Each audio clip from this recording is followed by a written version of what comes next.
Broadcasting. Make sure to hit mute on the Yeah. other phone. It's live. Is it live? It says it's live. Let's see. Oh, it's mute on the other phone. We are live. Okay, cool. How is everyone? So, are we live? We are live. Okay. So, hello everyone. Everyone is doing well on this fine, beautiful Sunday, wherever you are in the world. I hope it is a beautiful, fine Sunday. Welcome back to Betta Selective Reading with Van Esch. Hello. You have to say hello longer, so like. Hello. Hi, everybody. Thank you for joining. So yes, we are excited to be talking about, what are we talking about today? Trait selection. Awesome. Trait. I have to say trait. Thank you, Jamie. Thank you, Jamie King. Trait, not treat. Trait. So we will be looking at trait selection. And so that is basically what you are looking for in, what's a good way to say it, you? Like what you are looking for whenever you are thinking of breeding a fish, right? Yeah. What do you wanna achieve?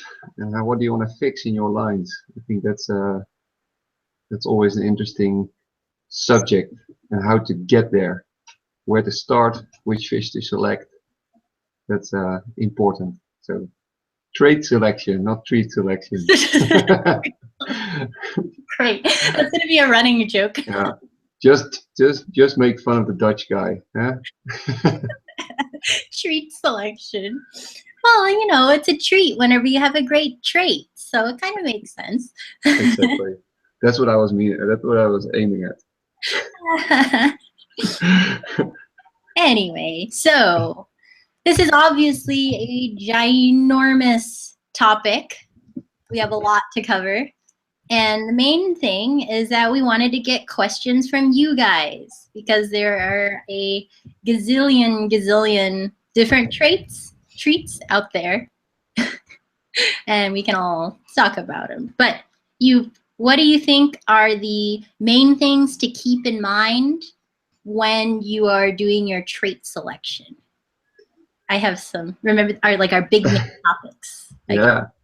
Well, I think it's very important first to have a goal in mind. I mean, a lot of people you can just breed two Bettas because you just happen to have a male and a female. But yeah, the problem is maybe you don't know the background, you don't know anything, where you want to go, or just because you like to breed them and want to see what comes out. But most of the hobbyists really want to achieve something. They want to breed half moons, or they want to breed crown-tail placards, or something like that. Or they want to have a certain color. So how do we get there? I think that's what we will try to cover a little bit here. Mm-hmm. But yeah, the goal in mind, I think. It's like, I don't know, it's kind of like one of my slight pet peeves is when people ask me if these things can go together. Of course they can go together. You can breed anything that you want. If you want to see what happens, then go for it. But it's all about what your goal is for that spawn, and importantly, thinking ahead what your goal is like 5 spawns later, right? Yeah. Like, what is your goal to find out if red and blue, what comes out of red and blue, then breed a red and blue fish. But if your goal is to like make a particular form, like my crown-tail placots, I have a particular idea in mind. That's my goal. You know, you can have all kinds of goals. If your goal is to have 100 beautiful fish that you raised all by yourself for your first time, then that's your goal. Find a healthy one, you know? Yeah. So anyway, all sorts of goals. Yeah. Maybe let's see if we can, maybe there are some questions, some burning questions in the chat. I don't know if people want us to start covering those. Mm-hmm. We have a ton of questions banked as well, but we want to be as responsive to our audience as possible. So Yeah. If conversation goes stale and there are things we want to cover, there we have a gazillion questions. So hit us with those questions. We'll see a question here. I know inbreeding is a way of getting to get good finance, but what are the downfalls of inbreeding? So, G, what are the downfalls of inbreeding? Downfalls of inbreeding. So whenever you inbreed, so like we covered in our last talk, if you haven't watched that one, I forget how long it is, but you know, it's worth it. We talked a lot about inbreeding and line breeding and stuff like that. So that means breeding closely related individuals together again and again. So good thing, you get maybe a lot of good traits that you want over and over again every generation. Bad thing, you can also get bad traits getting concentrated in the same line again and again and again. So, and then we talked a little bit about inbreeding depression and stuff like that. Like, so bad things, bad genes can get concentrated in your line if you do a ton of inbreeding. Is that kind of what you're thinking? I think that covers a lot. Yeah, I mean, I think what is important to understand that we often actually are, when we inbreed and when we keep our lines, that we are really selecting on phenotypical traits. I mean, we are really looking at what the fish looks like, what color, or what tail type variety the fish has, but we often cannot really, from the outside, we cannot really see what other bad genes maybe we are fixing together with those traits we really want to fix. Yeah, I keep I try to keep it on traits now, not on treats. Traits. Jamie's not even here yet. Yeah, but he will listen for sure this week, and he will kick my ass. So. But yeah, they can both happen at the same time. Exactly. And we're selecting for one, but the other one will come along. And the time that you actually notice that you have actually fixed a negative trait, I mean, that's usually, yeah, then you're already too far, usually. So I think it's always, you have to be a bit lucky, of course, but it's also, you have to find a way and have to find a balance by outcrossing your fish on the right time, and keeping parallel lines so that you actually can have multiple options. That would be my advice. Mm-hmm. I think. Multiple options. That's another one of our main topics. Exactly. Multiple options and using what you got. Yeah. So I see another question on that. So how many times can you inbreed and still get good traits? I mean, that's difficult to say. I mean, there are people who actually have maintained lines for multiple generations, maybe F10 or more. But usually these lines are then past that difficult stage of inbreeding depression. And then that means that your line, actually you were lucky that you have fixed the right genes, and that you actually could survive that difficult period. And most of the traits which you have fixed are then homozygous. So it means that, yeah, your fish are really, yeah, they should actually inherit almost the same genetic background, same genetics to their fry, independently of which fish you will choose from that particular spawn. But this will be difficult. I think when you would try 10 lines like that, I mean, some of the lines will not be that successful, and some of them will. So personally, I never go that far. I usually go to F2, F3, but I work a lot, like we covered last time. Personally, I like to work a lot with half brothers, half sisters, and partly related fish. So it's more line breeding than inbreeding in my case. And I think most of the breeders actually do something like that. Mm-hmm. Yeah, like I remember, oh gosh, who is the guppy breeder? But guppy breeders do it a lot too, really similar to us. Like they'll have one line that is all about the biggest, healthiest, most vigorous fish possible. And then in parallel, at the same time, they will select the fish that have the most beautiful color, right? And so then they have vigor or health, right? Largest, healthiest fish. And then they have the actual color and form that they want. And every once in a while, they'll like spawn like 2 or 3 times and then they'll cross over. So I mean, I do the same thing you do, you. I have like similar, like half brothers, half sisters, uncles, cousins. It gets kind of weird whenever you start using those kinds of that kind of label. It is. Yeah.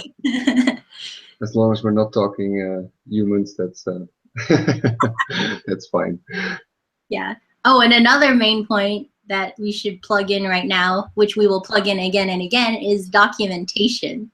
Yeah. Like, you know, keeping track of who and how each fish is related to which one. I think that that's a very important issue you bring up. I mean, as we said, I mean, you can fix traits which we see phenotypically. So what we see from the outside, we can fix. The problem is that, yeah, when you actually make spawn logs and you really keep a track and keep trace of your lines, you can also look back. I mean, when you see negative traits popping up, you can also say, okay, you can also say, oh, this is maybe the chance this trait is also hidden in that line or in the other line. I think that that's important to keep in mind when you select your fish. I mean, when something pops up more often and you don't really want it, maybe you should think about, yeah, maybe not using a certain line, or maybe not using a certain fish from a certain spawn, or maybe you should take fish from another spawn because they are really showing what you would like to see in the coming generations. So there are, what I think is very important to state here, that there's not one way. I mean, I think there's a lot of trial and error in breeding bettas, and I don't think that Gianne and me are pretending here to have all the knowledge and to share that with you. Do this or do that. I think we can only give you a little bit of maybe how we do it. So. No, and that's the power of documentation, right? It's like, yeah, we've been doing it some. You've been doing it longer. Yeah. But like, we document it, right? And we share it. That's, you know, this is like citizen science. You can do it and then share it, take really good pictures, and then whenever we share it together in like a forum or on Facebook, it's not as good, in my opinion, because it gets lost, but still you're sharing it. Then whenever we have that really good documentation, then we can all learn from it, you know, no matter who you are or how long you've been breeding, right? Yeah, exactly. I mean, the documentation, I think that's... What? I was like, back me up. I'm backing you up, sorry. No, I think that's very important. I mean, that documentation, I think that's something which I rely on a lot personally. I mean, when I go to a show where I meet my friends, who, for instance, also are breeding fish, and where I like to exchange some fish with, I think it's always nice when they can show me the background of their lines. They can show me maybe some relation to fish in my line, and that is worth a lot, in my opinion, because you can really predict much more on a reliable base what will be the outcome. And sometimes you're wrong. I mean, I'm definitely also wrong with some crosses, but and sometimes you get good surprises too. Like in my crown tail, whenever I was doing the long fin crown tails, trying to get a double tail crown tail, just by complete luck, serendipity, I got tricolored fish, and they were gorgeous. Like, they had the white body and then a red band, a white band, and a blue band. And I wasn't looking for that at all, but it kind of got carried along in the process of inbreeding when I was, you know, I was selecting for traits to make a double tail crown tail, and this gorgeous color just came along with it, you know? So. I mean, these are nice surprises. I mean, and then it's definitely challenging to fix those things. I mean, when something pops up which you did not expect, would you really like? I mean, then it's what to go for, how to go further from there. I mean, and then you run into the I never have enough tanks space. Exactly. So anyway, I just want to do a quick shout out to everyone that is joining us Got a bunch of regulars in here. Lucas, nice to see you. So happy when you started doing the live stream super late last night because I was still doing water changes. Got Danny's aquariums and Charles's fish tanks. And let's see who else. We got Joel in here. I don't want to miss anyone that I like hang out with all the time. Braden's Bettas is here. Of course, we got our lovely moderators, Jackie of Moon River Bettas and Stacy. And let's see. Yeah, and for everyone else that's here, super excited to have you on here. So hopefully I didn't. Okay. So more questions. I see a question which is interesting. How come we don't see that many Dumbo breeders? I hear they are fragile due to the inbreeding process. Ooh, yeah. So what do you think? I think they're super new still. Like I'm trying to remember the first time I saw a Dumbo Betta. That was like, what do you reckon? Like 3 years ago? Something like that? 3 years ago? And then they were all the same color when they first started coming out. I remember seeing them on Aquabit. They were all like that lavender body color with the white fins. And yeah, basically anytime you see a new mutation like that, everyone starts inbreeding it a lot because they want more of it. And Dumbo, I believe from the spawn logs and experiences that I've read about, is a recessive trait. And that means that both parents have to be carrying it in order for the offspring to have it. And so that means that they're just going to inbreed a lot right away because it's really cool and new. And they're just going to do brother, sister as often as they can in order to get as many Dumbo Bettas as possible in order to get that market share, right? And so whenever you have that, then you're going to start to get those fragile issues whenever you have an increase of those more detrimental traits that go along with inbreeding. What I find interesting, I have not worked, I work with, I think with Dumbos once or twice just by testing it. I found some fish in the pet shop and I thought, let's see how it inherits. And it's in 2012, so it's already some time ago. 2012? Yeah. I mean, they've been around in the pet shops here for a while. I mean, quality is varying, I think. But I do see a bit better Dumbos coming up. What I do see, and that's something which I see a lot with these Dumbo fish, is actually when you look at the pectoral fins, but also in the caudal fins, you see that the rays or something, they seem to be very, very fragile. They seem to be clumping a bit together, or they are the edge, the outer edge of the caudal fin is a bit rough. And I noticed that this is something which we really see a lot in these Dumbo fish, and usually they also have, you know, some salamander color, or they have all this blue-red type of, maybe blonde type of influence. And I really wonder if that's really, something which comes from the inbreeding, or if it is something which is related to the Dumbo trait. Because I've seen also some stunning Dumbos which had really nice pectorals without any damage or anything. So I think I guess it's more related to the inbreeding thing. But I think there's more. There's a lot of work needed to fix these, to get a smooth fin fish. Yeah. And I wonder too, like with Dumbo, it's like their pectoral fins aren't that strong to begin with, I don't think. Like, and then the Dumbo just like adds color and makes it larger, right? I don't know about ray strength and stuff like that, but I'm just thinking about a normal Betta's pectoral fins. Like I don't think they're super strong either. So. Okay, Jackie, how do you balance trying to fix one trait without ruining another? Ooh. Yeah, I think that's a hard one. Yeah, I mean, I think that's well, again, I think that lies within the line breeding. I think the answer there is, again, keeping parallel, well, keep multiple spawns. I mean, to really try to fix. I mean, it can be experimental to outcross. I mean, when you outcross to a new fish, you don't really know what this will bring. I mean, you always have to see if there's some kind of genetic match. No strange things come up which are hidden in the background. If that is your only cross which you have, that might be very risky, because that means that your original line will, you don't know, it might improve, but it also might be very detrimental in F1. If you keep your original line going on the side, I mean, this is a nice backup, because you know more or less what quality your original line will bring.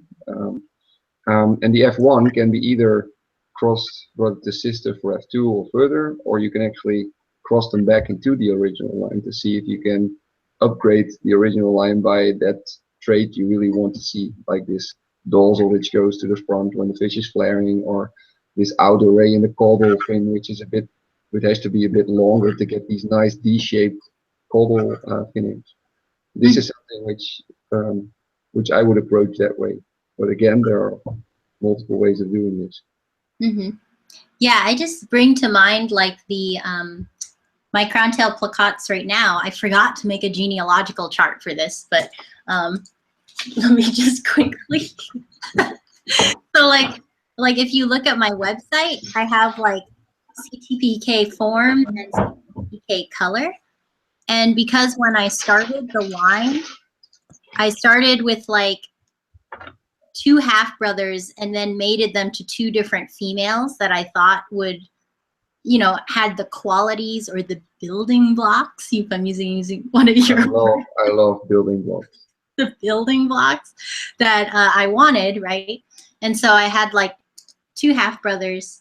One I mated to a female that had gorgeous color, but kind of, she had some crown tail in her, but wasn't great, right? And then I took the other half brother and mated him to his sister, and then and that had really great form.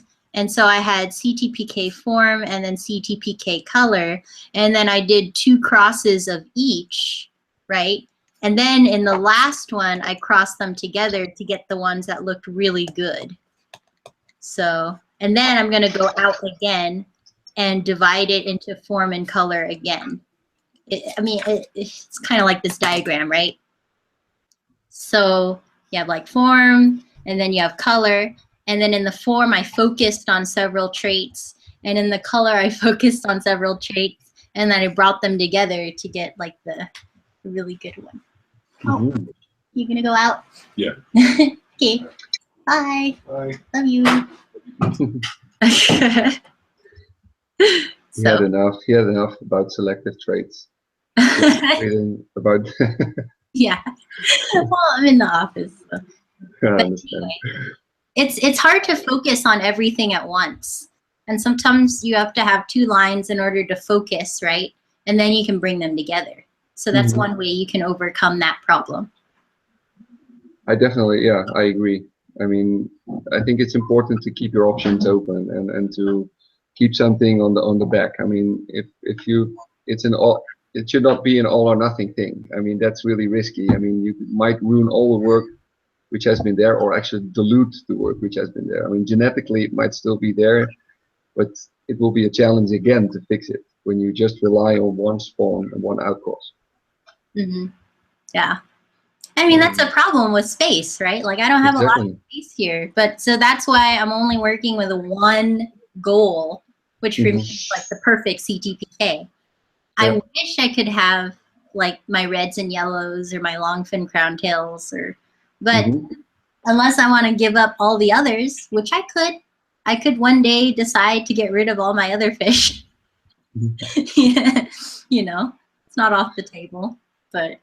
Yes, I might be, let's see, I see a question like, when receiving a betta from out of the country, what's the best way to ensure they'll survive and to bounce back from the trip? Well, I think it's important to give them also some time. I mean, some people say throw them in the tank immediately and try to get some fry out of them. Personally, I really like to, to quarantine the fish in a way that they just, they get some time to recover from the trip. I can feed them. I also really like to look at the fish for a while before I really breed it, because buying a fish from a picture or a small video, that's nice, but when you then see the fish in your fish room, I also really want to see, this fish show the traits which I really want to breed? Why is it not disappointing me? I mean, when the fish swims around and I have this female which I really like. And that's something which, for me also comes in the conditioning part. And I know some people hate this term. I really like it because I think it's, for me, the conditioning is preparing the fish. But on the other hand, I think for me, it's also like a conditioning thing for me, myself as a breeder, that I really like to see, is this pair really the pair which I want to breed? So I look at these fish, I keep them maybe 2 weeks or something, 3 weeks next to each other, see if that female really compensates the flaws of the male and the other way around, and then I decide to breed them or not. I mean, this also happens. I mean, I've reported also several fish which never have been bred just because they were disappointing to me. They did not bring the thing which I thought they had from the picture, or they became older and simply could not hold finish or something like that, and that always happens. So it's not only for important fish, I also do that for fish which I get from friends and other hobbyists, which which I see at shows, etc. Mm-hmm. Yeah, observing your fish for a while, Exactly. make sure it's really important. Exactly. Hold on. Joel's like, Inglorious Bettas is always laughing. That is true. Sometimes I laugh when it's inappropriate. Hold on. So Walter and can't wait get the last name. Truren. I'm not gonna try. Walter asks, thank you for the live stream. Well, thank you for being here. Are there any negative traits stipulated for show quality that one should look out for? And is there a way to fix these things? So I'm like very experimental. It's like if there's a trait you want to go for it. But there are some traits that I don't think should ever be in there, right? So what are some of the traits that you don't like? Which I don't like. I mean, that's show quality too. I guess it's pretty standard, right? Rose tails. I hate rose tails. Oh my god! I was meaning more like deformed stuff. Like scale. No, but that's something which for me is something. If you want to have really a negative trait which is related to inbreeding, then this is the example, in my opinion. I mean, rose tails are the example of a negative trait which has been fixed in our lines just because because we have been inbreeding this trait. Mic out. Drop the mic, right? Oh my god. This was the rose tail rant. Sorry. Okay, what if, I'm just saying, what if, okay, I'm playing devil's advocate. You know how I feel about rose tails, but what if there was a beautiful rose tail that was somehow able to swim perfectly well and hold itself until it was 9 months or older, right?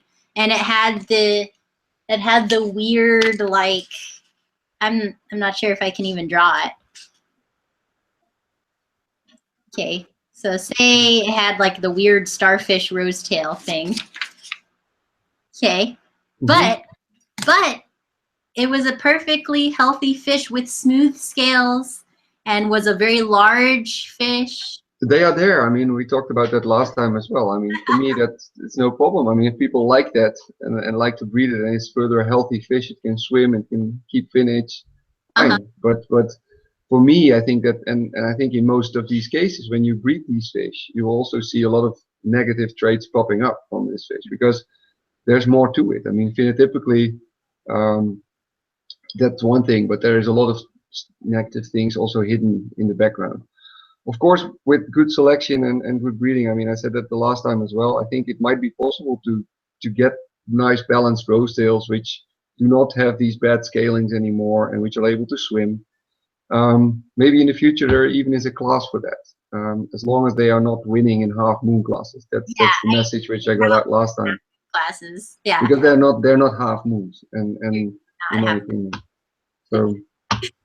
Yeah, so there's that. So yours is rose tail. For me, it's like spinal deformities. Oh yeah. It should be. I'm using another one of your things. What is it? Fish should be able to swim. Oh yeah. A fish should be able to swim.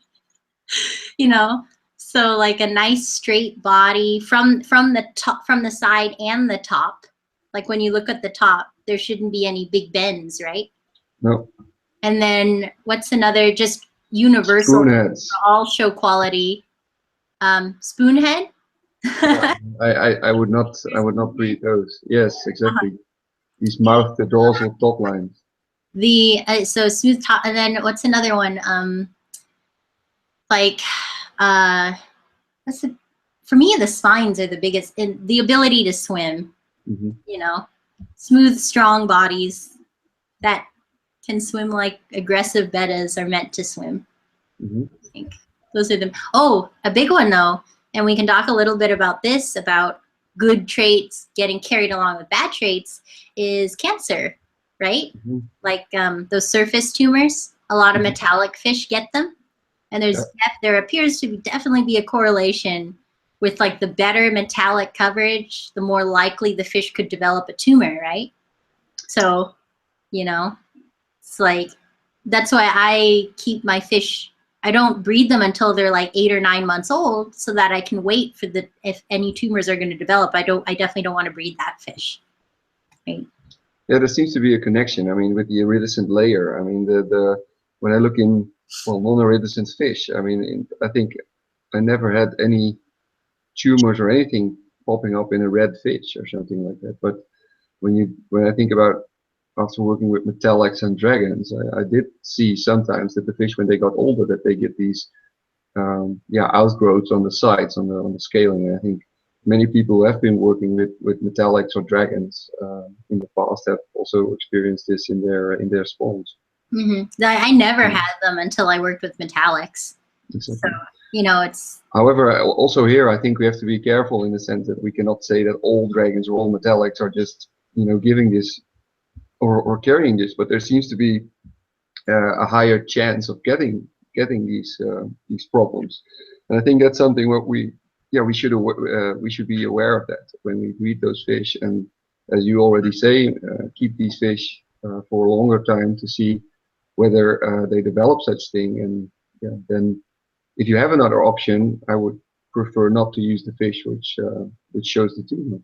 I can also understand that when you have a limited fish room and sometimes that you have to breed with what is available to you, and that you don't have another choice. But yeah, if you have another choice, I would not breed that fish. Mm-hmm. Yeah, if you have a choice, don't do it. Yeah. Moon River Betta says, I also look for long bodies, and I think that's also a good one. Mm-hmm. Look for long bodies. I fully agree. Mm-hmm. Especially, for instance, if you want to breed fish which also have full dorsal fins, and when you have, I think a few years back, I made a mistake myself in my fish room a few times, that I was selecting.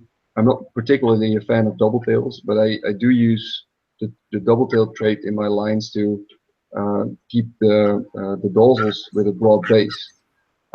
So I mainly worked with fish which were single tail but had these broad dorsal base. And I noticed that when I keep selecting those broad dorsal youngsters, just because they had a nice voluminous dorsal, I also got fish which got shorter bodies from the offspring, and I think it's important to try to balance that out. So keep focusing on these bodies, also on body length. Mm-hmm. And you can also make crosses like a broad dorsal with smaller dorsal. If you cross these together, I mean, part of the fry will get these nice broad dorsal base, and the other ones maybe not, but you will have also longer bodies in this form. And I think it's important to keep that in mind. Mm-hmm. And you're not going to get it all in the first cross, right? This is the long-term goal. Exactly. You got to plan, for like generations to get what you really want. Yeah. Like every spawn is going to have huge variability, lots of different things being expressed. And then part of being the breeder is deciding, which one to breed, because this one has some of the traits I want. This one has more of the traits I want. And then trying to find a male and female that match each other, like complement each other, like puzzle pieces, right? Like I'm trying to do the puzzle piece. Yeah.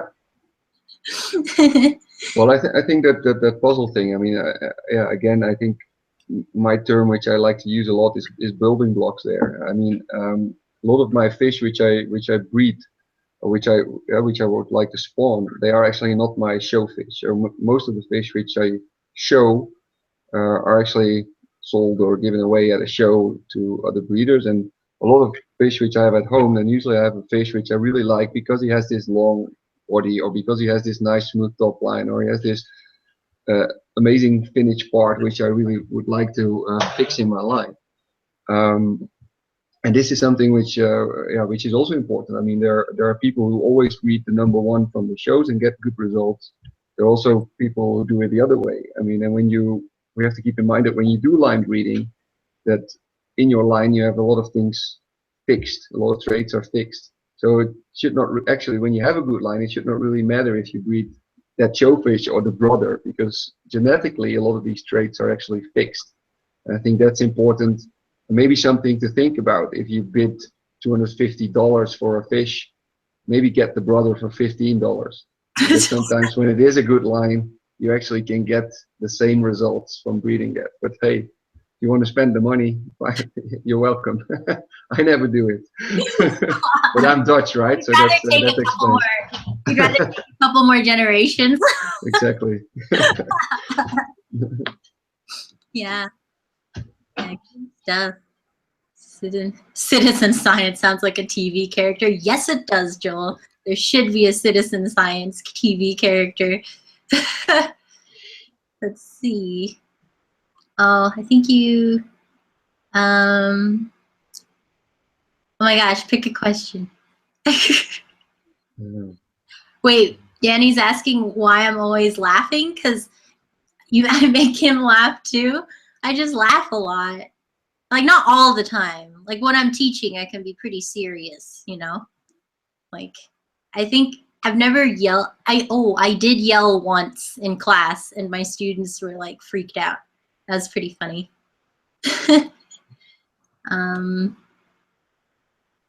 So we have some questions here about, like this one sums it up nicely. Mackenzie's asking, like, will we do a live stream on Betta genetics, like different color layers, what layers contribute to what colors and patterns and tail genetics? Like, I mean, it kind of goes with traits, right? Because those are the traits we're talking about. Yeah. I don't know if you want to open it up to those. The problem is there's a gazillion of them, right? And they all work differently. Yeah, we can. Let me see. I mean, like your I can do something on crown tail pluckout, for instance. I can show you an example of where maybe what I did by experimenting a little bit with crown tail pluckouts. Maybe I can show that. Oh yeah. And then I can like complement it with what I've done too. Let me see if I can share and do some screen share thing. Screen share thing. Yeah. And while you're doing that, I'm gonna get a camera. Okay. Can you see this? So what I show here is actually in 2011 I played a little bit with crown tail and my pluckout line. So what I did first is I got a crown tail male from an Indonesian breeder, and I bred it to a female, which was just for my own half moon pluckout line. But I noticed that this fish had some really small reduction in webbing. So I crossed these fish together, and I got comb tails in the first generation. And I must say I was surprised by the reduction in webbing, because it was pretty good. But you also see a lot of curling. Wait, slow down. Yeah. So we're doing this as the traits thing, right? So exactly. Explain a little bit about like what the crown tail trait is. Okay. And why you were surprised that there is so much reduction, you know, like step by step. Sorry. Oh no. Like trying to think from someone who doesn't have all the terms in their head, you know. So when you see here, you see actually the crown tails have been selected from just normal bettas which did not have any reduction to at some point bettas which have a pretty big reduction in their webbing. So you see between the rays of the finish, you can see that the webbing actually is reduced. This is a bit of a co-dominant trait. So because you often see that when you cross a fish which shows this trait, and you cross that with a fish which doesn't show that trait, you will get something in between in the first generation. And it actually can vary. You can see fish which have already a little bit of the reduction. You can see fish which already have quite a lot of reduction. The female which I used here is actually a female for my half moon pluckout line. So that has not been selected for reduction in webbing. But still, I found that this female showed a little bit of reduction in webbing, as you can see in the caudal fin, but also in the dorsal and the anal fins. And there's a rib, of course, that's not a reduction in webbing, that's just a broken part from the anal fin. When I crossed these fish in the first generation, all the fish were long fin. So the first generation were long fin fish, and they showed a pretty good reduction in webbing already. Not as good as their crown tail father, but they already showed, well, I think 20–30% reduction in webbing in all three unpaired fins. So I was quite happy with that. What is interesting is that these fish are also carrying pluckout. They carry the short fin trait because the mother was a short fin. So when you cross these fish, when I brought the sister of this first generation again together, I got a variety of actually tail types in the F2. You can see here, for instance, this is a crown tail pluckout type of fish. Of course, not a perfect fish, but it shows already it's short fin. It shows a pretty good reduction in webbing for a short fin fish. But when you see, you can also see that the F2 also gave me fish which really came close to the reduction in webbing of what the grandfather showed. So the original male where I started with. So a big reduction in webbing. And you can also see that there are fish which hardly show any reduction in webbing. So fish which are short finned or long finned, showing almost no reduction. And what I also did further is actually this blue fish which you see here. This was already a cross from a crown tail pluckout line from a German breeder. That fish fin typically did not really show a lot of reduction in webbing, but I knew the background, so the guy could show me from which crosses this fish came. This fish actually showed already had some really nice brothers which were already crown tail pluckout. So when I crossed these together. With the same female, I got also mild reduction in the first generation. The advantage here was that these fish were already short fin. And when I outcrossed again to a fish from a line from the same breeder as where I got this fish from, that also showed already no real reduction in webbing, but the brothers did. And when you then cross these fish together, so both carrying the crown tail, so the reduction trait, you could see that in their cross that actually some really nice crown tail pluckout fish popped up. So sometimes it's important just phenotypically to look at the fish, and on the other hand, it's also important to maybe to get as much information possible from the fish where you're working with. So knowing something about the brothers and the sisters from the fish you are working with, I think can be very, very valuable. So I hope this is what is important here is that when you cross those tail types, so to bring home message, I think is when you cross two different tail types, the first generation might be quite similar. I mean, you can get because you are making hybrids in the first generation, but in the second generation you can get a lot of variety again because you are actually working with homozygous traits of both kinds. So either short fin, the crown tail, etc. And this can be very, very, very surprising sometimes that you think, hey, I'm now fixing for the reduction in webbing, and I got some fish which hardly show any reduction in webbing. Mm-hmm. When you know a bit about genetics, this is not that surprising. It's actually the F2 which will give you this more variety. And from now on, you have to do the selective breeding to really get into to really fix the ones you want to fix. So something to add, G. Yeah. No, that's great. It's like whenever you start, the first spawn is gonna look kind of, but then whenever you go to F2, it's gonna be like, wow, there are all these traits that I didn't see before, because everything starts to double up. And we can explain that using Punnett squares too, if we want to get into that. Exactly. I have to see how I get out how I shut down my screen share thing. Yeah, that's why it's it's always the long game. So, but I love that chart because it shows how things can change even within like 2 generations. Yeah, but I'm having a bit of, for some reason it doesn't want to. Can we not get your face anymore? No, that's maybe better, but why? Are you Stuck. You're stuck? Well, okay, maybe while you try and figure that out, I could show like another crown tail plakat thing, and then we can see some of the similarities and differences between the 2 different lines, right? Because we're 2 different breeders and we worked on it and we were like literally on opposite sides of the globe. Exactly. But we're working with the same traits and you can see these similar trends. So while you try and figure out how to get your face back. Yeah, I can't. I don't know how. What happens? Okay. Yeah. All right, now I'm kind of scared to do my own screen sharing because what if we both get stuck? Okay, well, so to do mine, am I screen sharing? Is it? Hold on.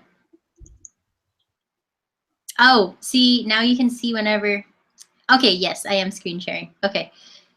So me, whenever I did my crown tail placats, I wish I had the foresight to put everything in one graphic like you did.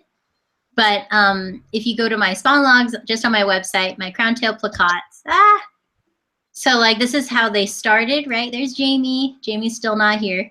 But this is my ideal, okay? So this is what I'm spawning for. This is what I have in my head when I try and select traits.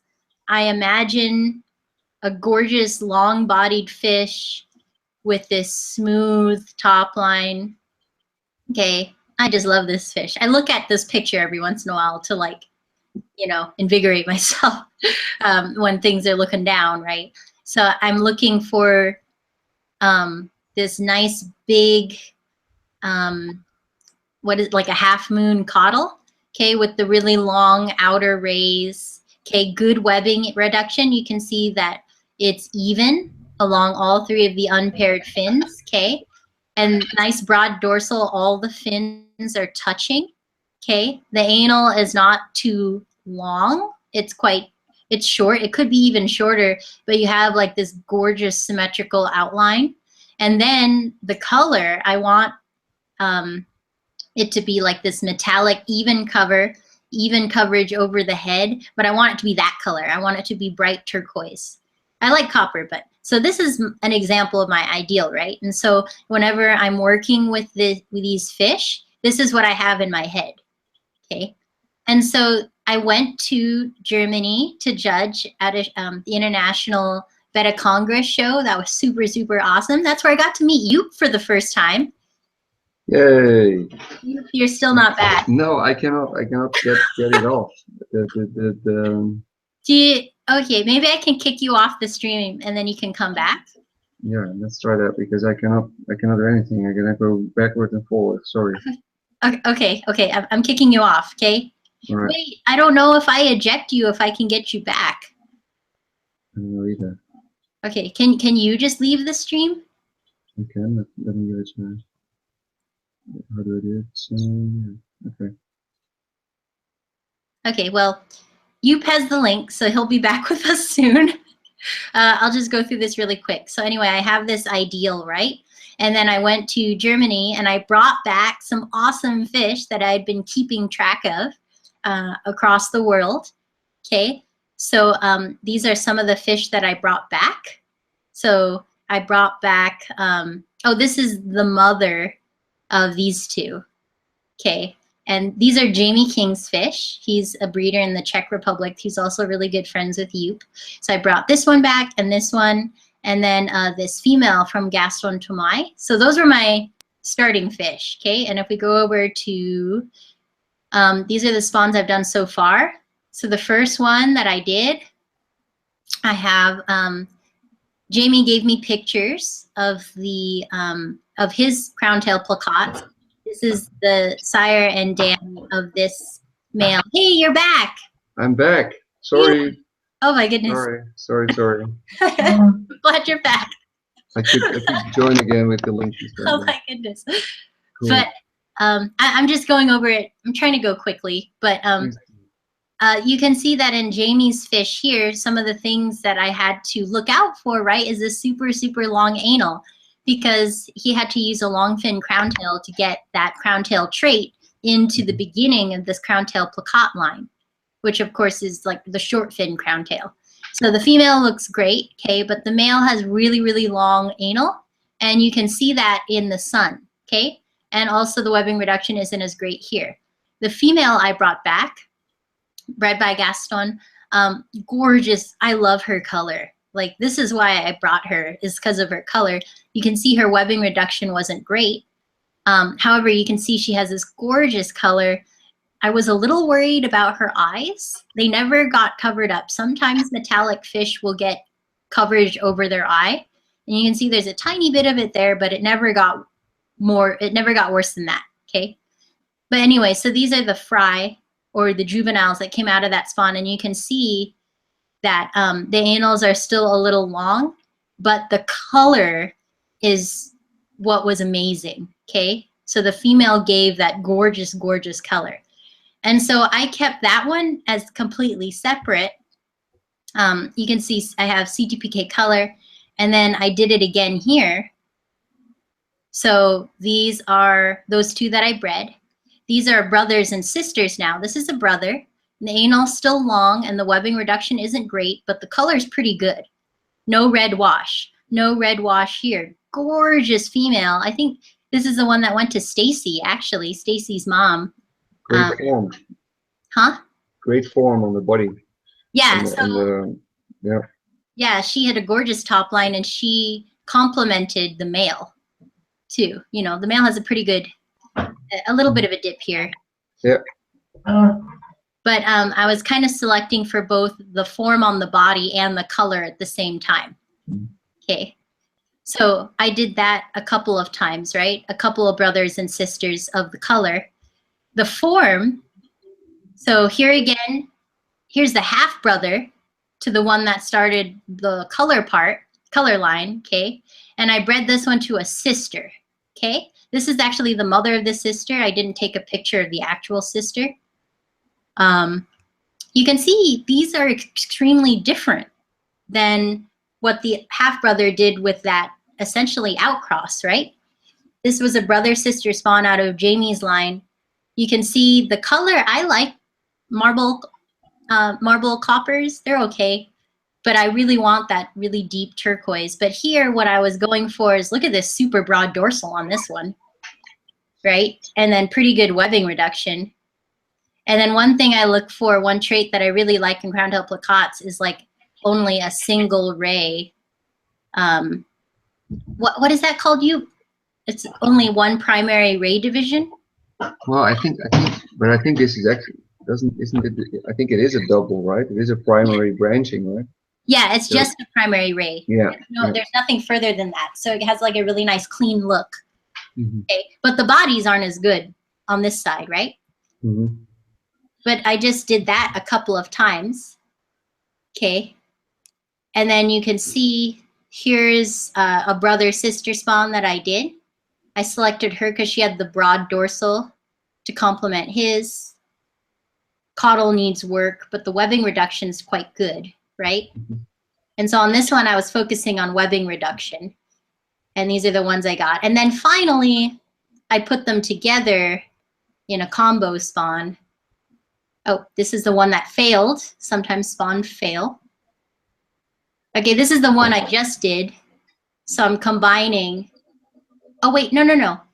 I'm so sorry. Now I'm getting confused. I should have put it in a nice one. Okay, this one didn't fail. Okay, so this is the form, and then the color. So you can see I picked this one because she's got the gorgeous turquoise, and she was also the last turquoise I had. And okay, body shape. Male's anal's long, but his webbing reduction is really good compared to hers. And then out of this spawn, I got some really good ones. So, yeah.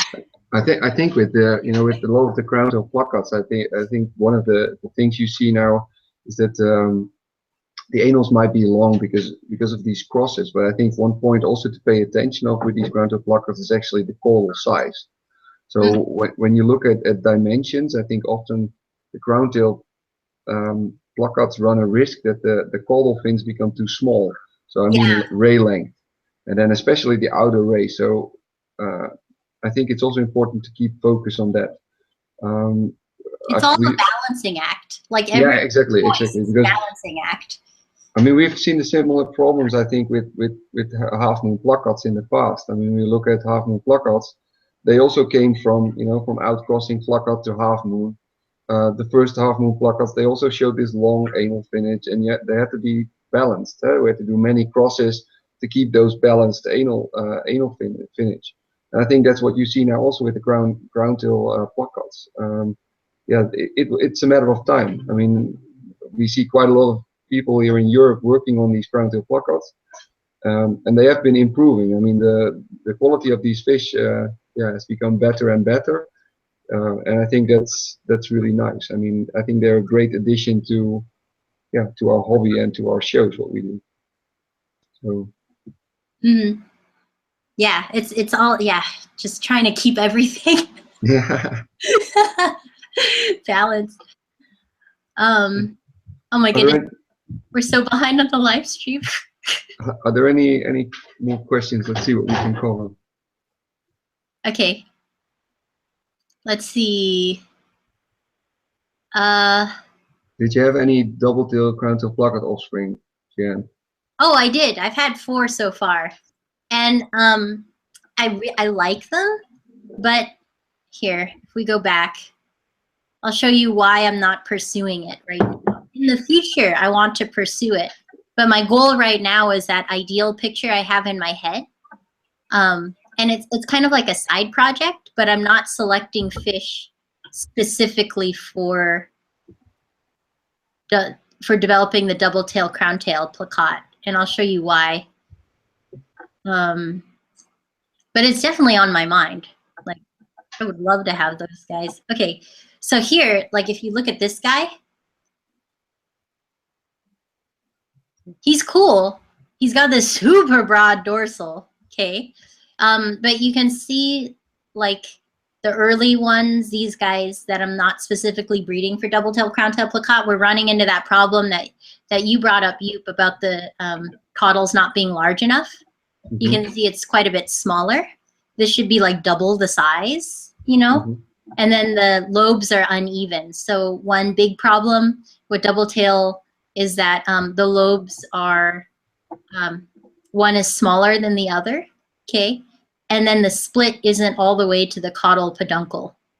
So it's definitely on my mind. This guy had a much better, it was more symmetrical. Oh, he's not turned that way. But the caudal on this one was more symmetrical, even though there was no split whatsoever.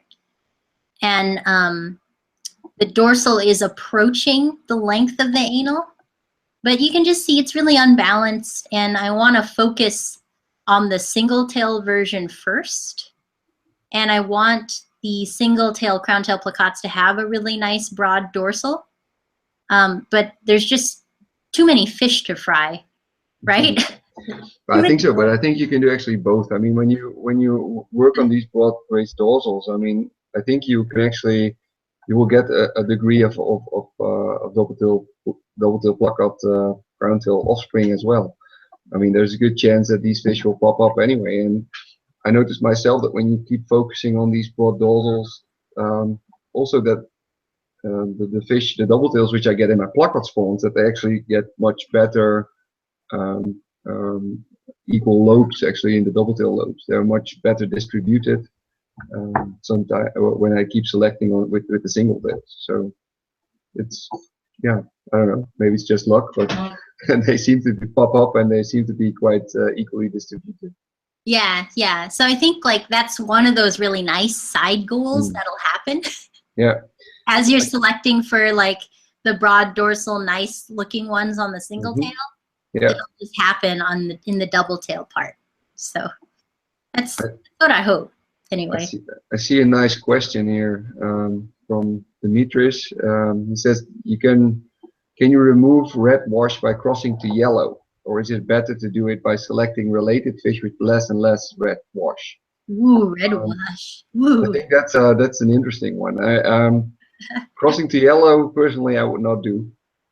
Because if you, for instance, you have a blue fish which has red wash, and you cross it to yellow, you can be 100% sure that the first generation of that cross will be blue-red. And that's because the yellow is actually a recessive trait. I mean, you will probably not see it unless both of the parents are carrying this trait. Because yellow and red are related, and how they are exactly related. I saw one of the questions before was also about how red and yellow are related. There seem to be different kinds of red or different kinds of yellow, and it might be. But what we do know is that when both parents are not carrying this yellow, then it will turn red in the first generation. So these genes they seem to be related, and they might have they seem to be mutants from each other. They are at the same locus on the chromosomes. So in order to get rid of red wash, I would not use yellow. I think it would be much more interesting to look for fish which are carrying red loss. And the red loss trait, that's something which usually fish, when you have, for instance, an iridescent line, you see that when they are a month or 2 months old, you see that many of the fry show a little bit of red wash. And when you watch these fry and you observe them closely, and when they get older, sometimes this wash disappears.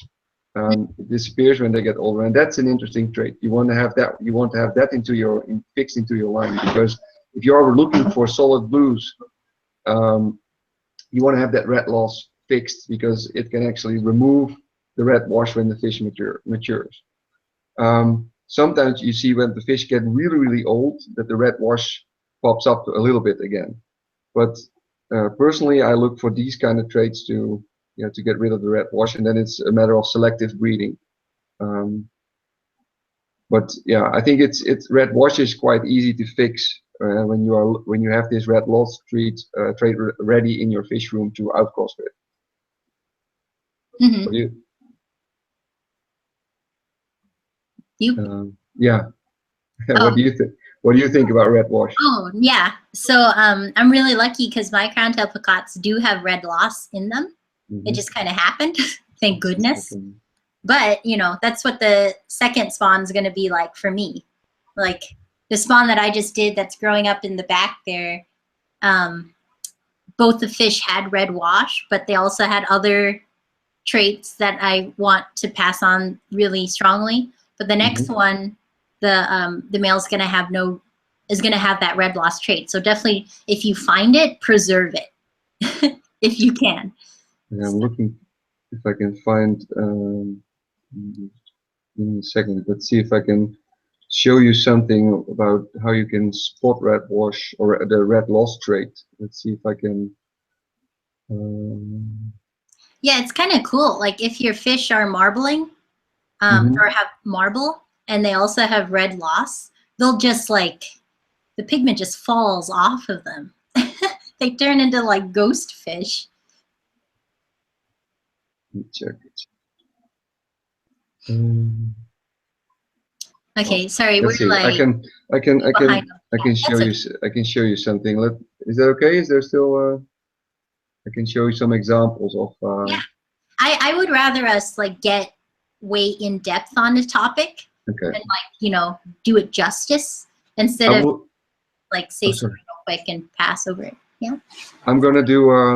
I'm gonna show a screen share again. So I hope I will not drop out again and get fixed. But let's see. So what I did is I went to my website and I went to a spawn which I made in 2014. That was my girlfriend. Having a sneeze. Bless you.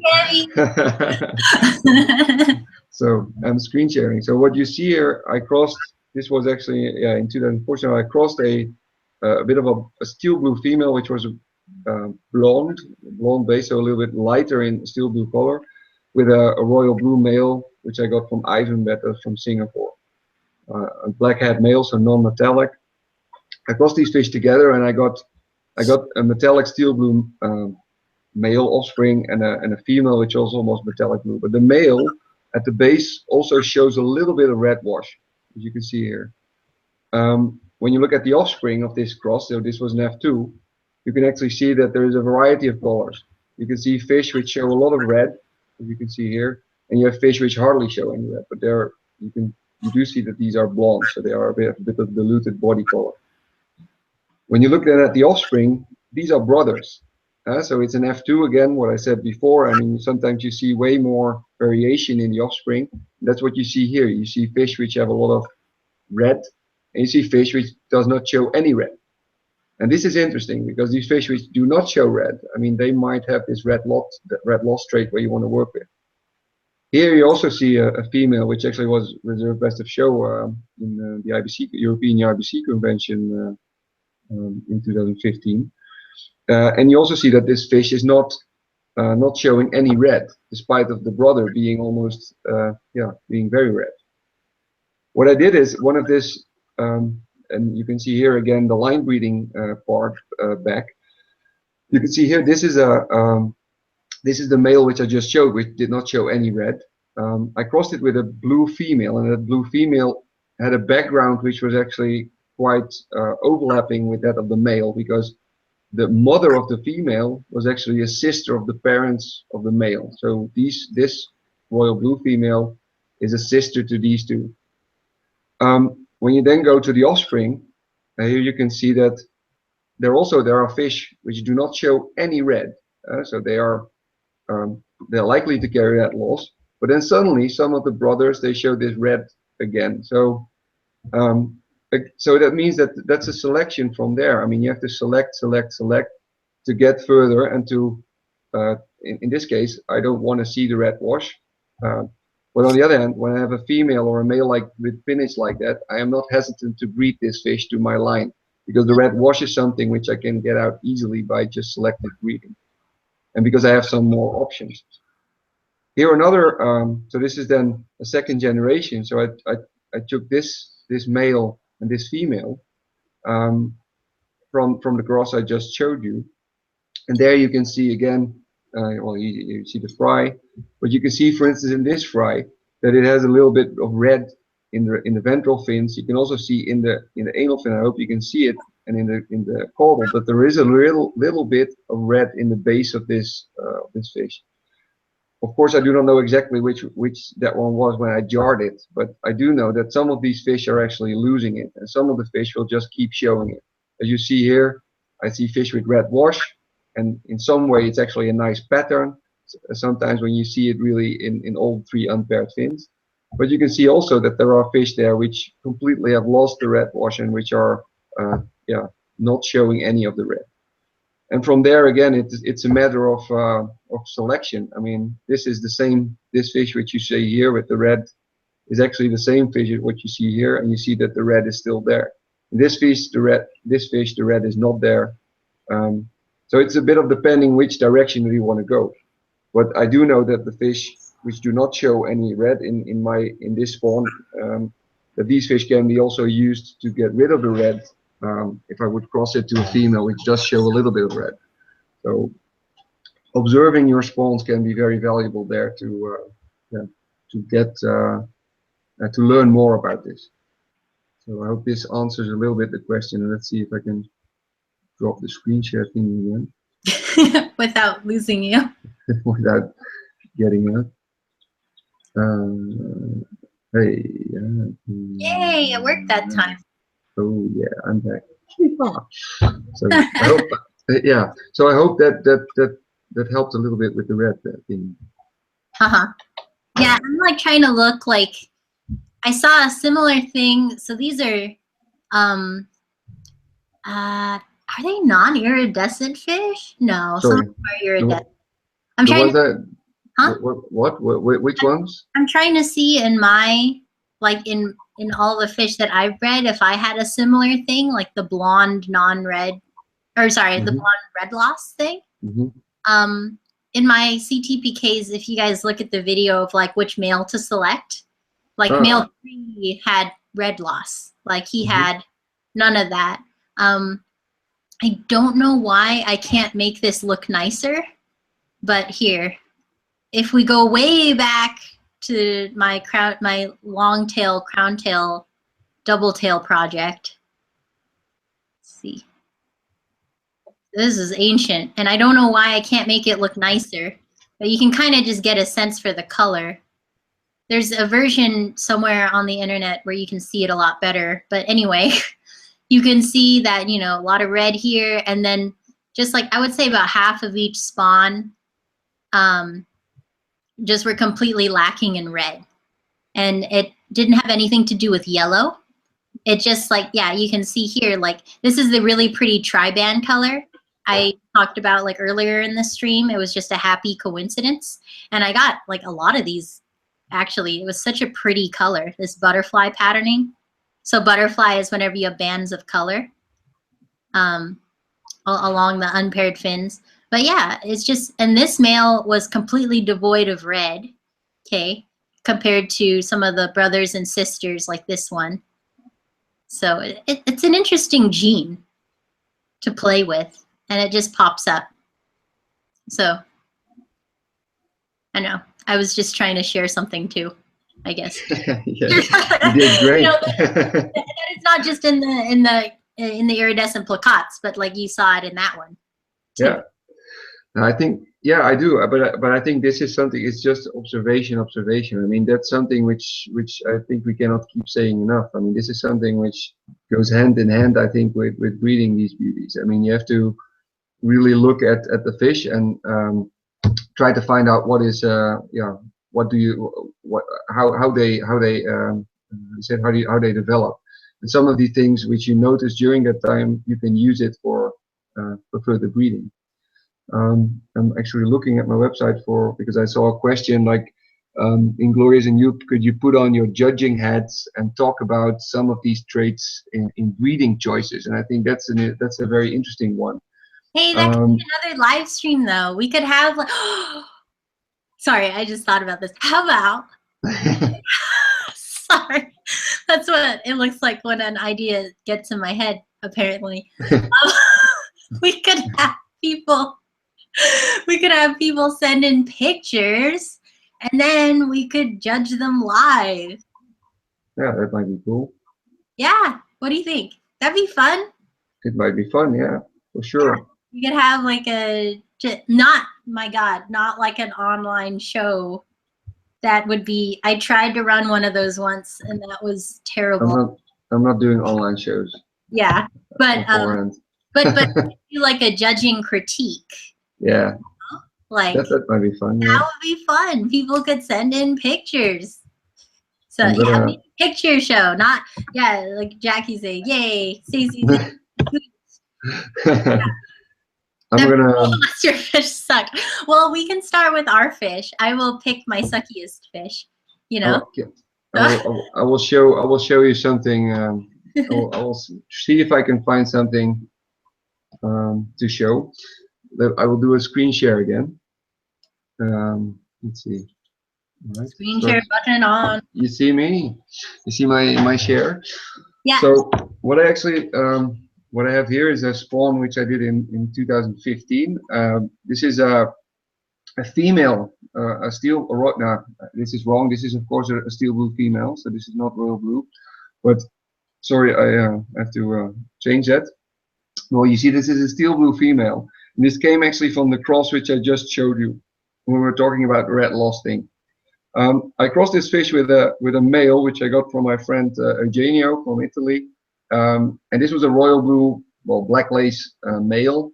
And when I crossed them, I got some interesting fish. I mean, I got some marbles, I got royal blues, I got steel blues. And when you look at these fish, you can already see that there are, well, some of them I think have a nice potential to work with. And I go back to this this part. At some point you have to select where to go, and again here there's no really a right or wrong. I will just say how I made the choice which fish to breed, and this is not again, I also could have gotten a nice results when I took any of the other males, But what I did is I took this male to breed. And this is not a perfect show male. I mean, at a show, I don't think this male would stand a chance. I mean, looking at the quality of the half moon placard classes at this time here in Europe, I think anywhere in the world, this quality is very, very high. This fish would never ever win a show. I mean, and why wouldn't it win? And why wouldn't it win? I think it would not win because when you look at the caudal fin, I mean, it is D-shaped. I mean, you can label it as a half moon placard. But when you look at the outer rays, I mean, the outer rays are pretty short. This means that these edges, that they are actually quite rounded. And that's even more pronounced when you look at the lower part of the caudal. You see here that this ray is really, really short, and this is really, really a rounded edge. What I personally also am not really a fan of is that when you see that, look at the branching in this caudal fin, is actually this is overlapping a little bit, and that is something which which is also, in my opinion, not really nice, because I really want to see smooth caudal fins. But why did you pick that male then? Because that's then the question. I picked this male because I really liked his body. I mean, he is a bit turned on this picture, but he had a really strong body, a really smooth top line. The anal fin and the ventral fins, for me, had a really good shape. They were nicely imbalanced with the fish. And the dorsal fin also showed, well, the first rays are a little bit short, but it has a really nice broad base. It was in balance with the rest of the finnage. And so the overall picture of this male really was appealing to me. So I chose to work with this fish. So what I did, and I will show you, I actually bred this male 3 times. And this is an approach I often do when I have a male which I really like.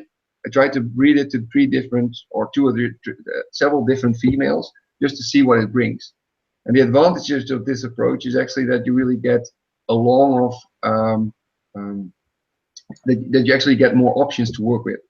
So the first cross which I did was with a spawn sister. So what we told you before, it might be interesting to keep going the line. So what I did is I crossed him with a sister, a royal blue female. So this is an F2, and what we got is again a variety of fish which varied from being almost super black, so showing hardly any iridescence, the steel blue to royal blue. So here I only pictured a few females, because actually the females were better than the males from this cross. And these are actually females of which most of them I have already bred. So the black one and the steel blue one already have been used in new spawn lots, which I still have to make. So sorry, I'm a bit behind on the website. You don't have to apologize. The royal blue, I hope will be bred in hopefully will be bred soon. What I also did is I crossed the same male to a steel blue lace female, which I got from a friend from Germany, from Betta Selective. And I crossed this fish because I also knew that this guy was actually carrying black. I thought it might be interesting to cross this with a fish which are also black lace based. So what I got here is, again, I got steel blues, but I also got these fish which were almost really black, and they do show a little bit of iridescence, but they are surprisingly black from an iridescent cross like this. So I got some steel blues, but I also got these, and this is a pair which I posted last week also on Facebook. This is a male which I have already bred now, but yeah, he shows a really nice caudal fin. He's actually over half moon. It's not particularly a trait where I'm looking for, but where I am looking for, and what this guy really nicely shows, is that the outer rays of these of the caudal fin are really nice and straight. And that's what you often see in over half moons, that they actually are curving outwards, and this is not the case. You see that they are straight, and this gives rise to really nice sharp edges, and I'm afraid that you don't see it that well on the picture.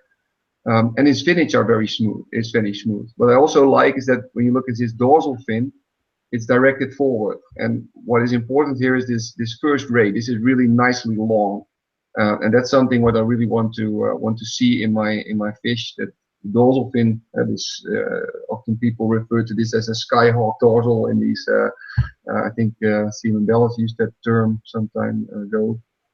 I think this is something where I really would like to look at. What is interesting here? Oh, sorry. No, what did you want to say? So that male that you're looking at right now, would you consider him to be a show winner as well? Do you think he would do well in a show? Or He could be, yes, yes. I mean, this male actually could be a really nice showfish. If he ever will go to a show, I don't know. Probably the first show where he could go, then he probably is too old, because I really want to breed him. I want to.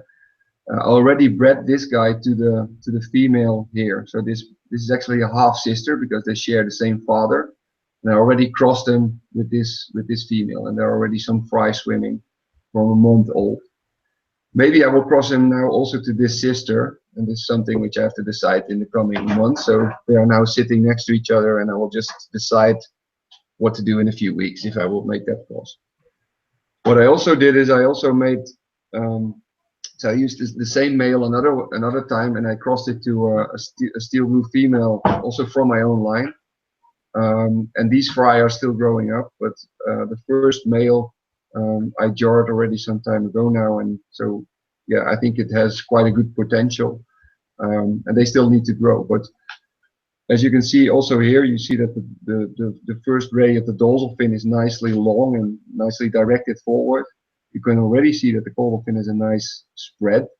I think that the outer rays here can be a little bit longer, and that's something which we have to see. Of course, this is only one male of the spawn, and I have to see if I can find fish which are, which show maybe even sharper edges. And there it will be the balance, just to look for these fish who are not overly branched, and keep a nice smooth fins, and then that they can also maintain that, for 6 or 7 months. And then try to look for a female if you can compensate that. So what is maybe nice to cover here is when you look, I told you this male which I selected had these rounded edges. I tried to look for a female which had a little bit more sharp, bit longer outer rays to cover. I did not want to go too broad on the dorsal, so I tried to select for a female which had a little bit of a less broad based dorsal, just also, and a nice long body to be sure that, to get that back also in the offspring. And the similar things I tried to do with all these selections. You also see that this female has a nice long body, also to balance out, the possible negative influence of this broad dorsal which you sometimes see. And this was mainly across also for to continue, well, the line, my own line, by also crossing brother to sister, and I think this gives you a lot of opportunity to work further with. So I hope this gives a little bit of insight how I would select fish from this. Mm-hmm. So. Oh, you had a little DTPK in there too. Yeah, right there. Wait, oh, this one? No, this one. Yeah, it was one of the fry you were. Wait, go. Yeah, this one. Yeah. Here there were there are also some double tail placots in there.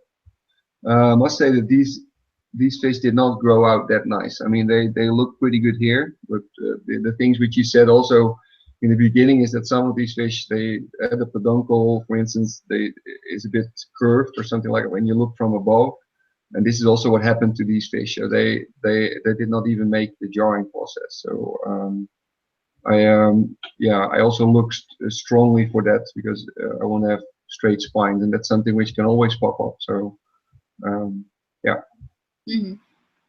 Yeah. So I hope, like, by walking through like this internal dialogue that you're having with yourself, people can like understand like the process that you go through. And I mean, this isn't like all the stuff you were just going over, that took like a lot of consideration, right? You were looking at your fish with flashlights, right? I do flashlights, of course, and mirrors, and try to make them flare. And I think it's important to really keep in mind what you want, and then try to find a match in which you can compensate this. Mm-hmm. I see another question. Sorry. I want to answer a question. Yeah, sorry. The Jamie Hansen's asking about color intensity in yellows, and I used to have that red-yellow placat line. So yellows are like near and dear to my heart, but they're also a huge pain in the butt. Mm-hmm. So I just wanted to like address that really quickly about how to keep yellow intensity. And here, this is not all the way updated either. And for some reason, I can't make it look that nice. But These used to be my red and yellow traditional placottes. If I had room, I would still have them. But anyway, so what did I do?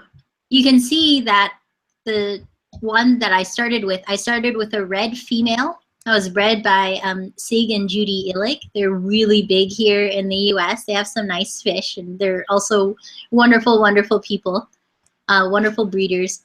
And I got this is like only one or two, wait, hold on. This is like, I don't import very much, but this was the very first time that I imported a fish, this yellow fish, okay? Super intense yellow. And then I spawned those two together, and you can see that the offspring are incredibly intense, okay? So I had both light and dark-bodied reds, and then I also had light and dark-bodied yellows. And some people call the dark-bodied yellows pineapple. I like the name, so I use it. It doesn't really matter, right? It's just a dark-bodied yellow. Whenever I crossed a brother and sister, I purposely crossed red to yellow. And I got really intense colors. And then there's a spawn here that's not on here where I crossed a intense yellow brother and sister to get more intense yellows. Now, whenever I crossed two yellows together, keep in mind these were two incredibly intense yellows. It's like hard to see on this. For some reason, the resolution isn't very good. But maybe I can just go to that. I can't even read what spawn designation that is. I'm sure it's in here somewhere. Hold on. Is it this one? No. Okay, hold on. I can't read it. Otherwise, I could just click there. Yeah, okay. This is it. Look at this, okay? Very intense yellow. There's some clearness on the edges in the picture, but in real life, she was like yellow all the way to the tips of her fins. It's only in the flash that you saw it. And this male has a pretty deep mustard yellow. Whenever I spawned them together, I had really high hopes, but you can see that the light-bodied yellows were super, super washed out. And you can see that they really lacked that yellow intensity, which was surprising. The dark-bodied yellows were okay, but I even had a fish with 3 ventral fins. Like, this is not right. So look at this guy. I named him Tripod. But anyway, from my limited experience with reds and yellows, it seemed like I got the most intensity whenever I spawned red to yellow. And the one spawn of yellow to yellow I did not pan out. I did not have orange in this line either. Maybe orange can help with yellow intensity, but the yellow I did looked awful. Have you ever done a yellow? I haven't done yellow. I'm a bit new into the yellows. I did do, well, I did cross now actually red to yellow recently. But actually I got orange and red in the first generation. So I got now a lot of red and oranges there, which are really intense, by the way. So I'm quite happy there. And I'm experimenting a little bit with yellow. So at the moment there are a few dark body yellows growing up in my fish room. What I do think is that what is important is also to keep this mix of dark body and light body. So personally, I would not only work with Cambodian-based fish. So I think also with, for instance, just reds. If you look at extended reds, so full red fish, when you keep working with Cambodian-based fish, they also tend to get a little bit of a diluted color.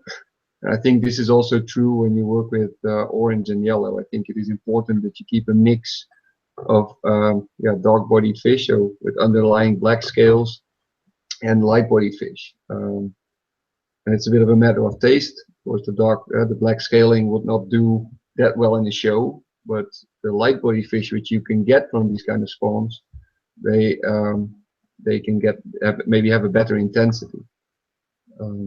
Personally, I really like to work with these type of crosses. So like you did already, also crossing, for instance, red to yellow or dark body to light body. I mean, that's something which I would also advise. Mm-hmm. Yeah, I'm trying to find a good one to illustrate dark versus light body. Reds, you mean? Yeah, hold on. Or There's one in here. I had a pair of brothers that looked really good. Hold on. That were like opposites. Ah, here we go. Found them. Okay. So just to illustrate what dark body and light body red means. So if you go here, let's see. Whoa, it's YouTube in a YouTube. So I spawned these fish and then I sent them to my grandfather to raise them back when he was doing fish.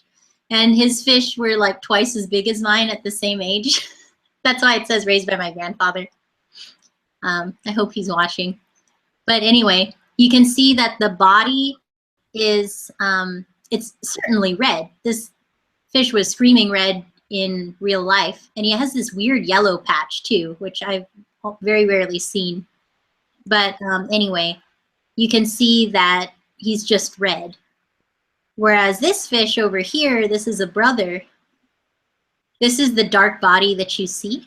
So he has some black edging on the scales.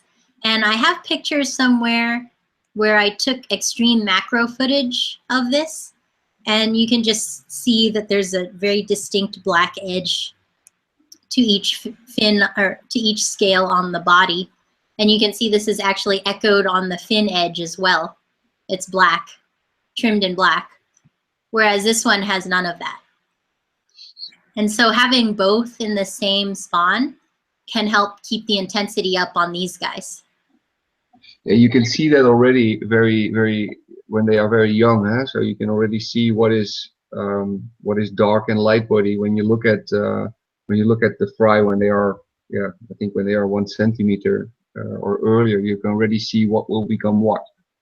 Oh yeah, here's a great one. So I forgot these. These are them as babies, just jarred. Aren't they cute? I think they're adorable when they're just jarred. Look at that tiny beard. Anyway, you know, yeah, here you can tell already, right? Dark body yellow, light body red, dark body red. And then this is what they look like 2 months later. Isn't that amazing? I think just watching them grow is one of the most satisfying aspects ever. To watch them go from this itty bitty tiny thing to this monster. So yeah, you can see it from when they're very young already. I can show one. I can show a picture maybe.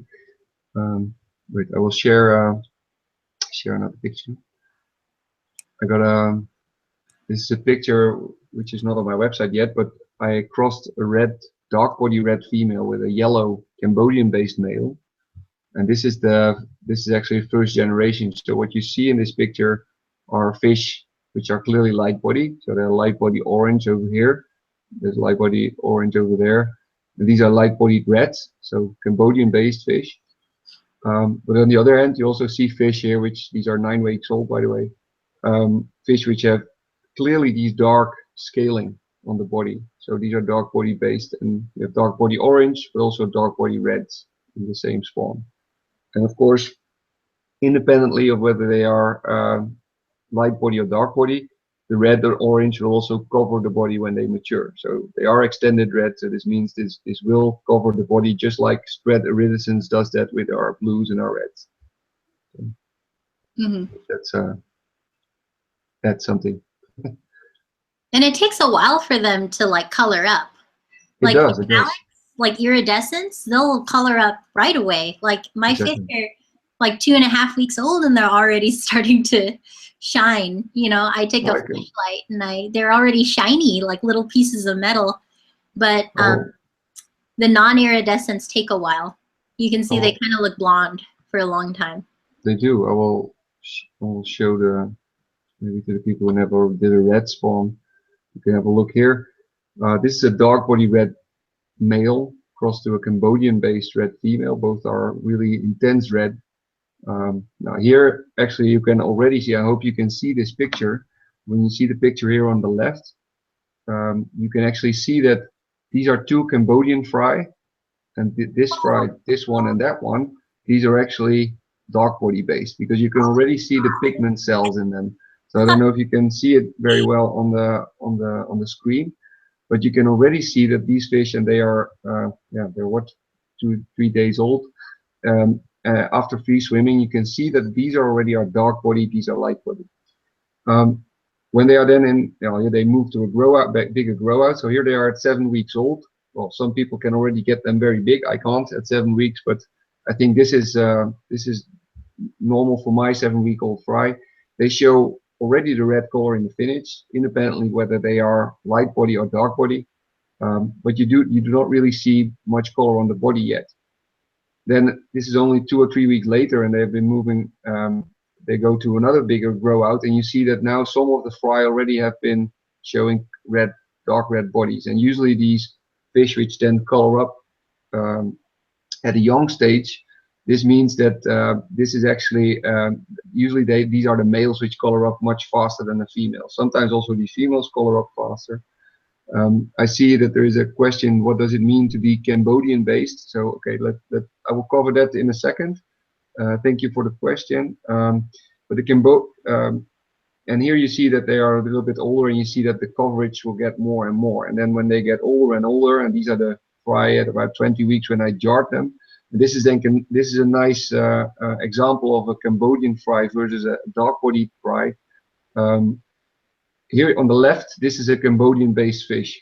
So classical Cambodians, which that is a mutation where you really get, well, a reduction of the black layer, so a reduction of the underlying black layer. And classical Cambodians were flesh-colored fish with a flesh-colored body and red finish. And nowadays, most of the actually reds are extended red, so that means that the red color has also covered the entire body, and you get a solid red colored fish. In Cambodians, you often see that when you look at the head, that you see that there is a little bit of flesh colored, and of course it is our goal to breed them as red as possible with as the least iridescence as possible. In this fish, this is a dark body fish. You clearly see the underlying black scales. So this fish likely is carrying the Cambodian trait, but the trait is a recessive trait. So a dark body fish can carry light body, so it can carry Cambodian, but a light body fish, a Cambodian fish, cannot carry dark body because it's recessive. It has 2 copies of the recessive gene before it actually shows up in the phenotype. Well, and then these fish, well, when they mature further and further, and these are 2 dark bodies, here again you can see a dark body and a light body. This one has a bit of a funny caudal. I did not use that for breeding. And here you see 2 dark bodies, reds, with a lot of light. And you see actually that these are fish which I did use for breeding later on. Mm-hmm. So I hope you can get an impression of how the color develops in these red lines. But again, this might differ from spawn to spawn and from red line to line. So yeah, definitely. And then I just had a picture of here's a Cambodian that popped in my, like a pure Cambodian, if you will, with the creamy colored body and the complete lack of dark pigment on the body, and then the red fins. But then these very rarely stay clean. So this is the same fish, Cambodian-based red fish, a couple months later. So, but you still have that flesh color that you were talking about. On this fish. Stops. And I see there is light body the same and Cambodian the same. They are, in the sense that when you look from a genetic point of view, the Cambodian trait is actually the reduction of the black layer. So even for instance, an opaque or a yellow or an orange or any light body fish, a pastel, they are all Cambodian based fish. So they have a reduction of the black layer. And they have other traits. So in order to get, for instance, an opaque, you will have to have the opaque trait in there. So to get this powdery appearance, you usually have non-red in there, or red lost something to get rid of the red. And you have likely a steel blue in there to get this really white appearance. But there's also Cambodian to really get this. Do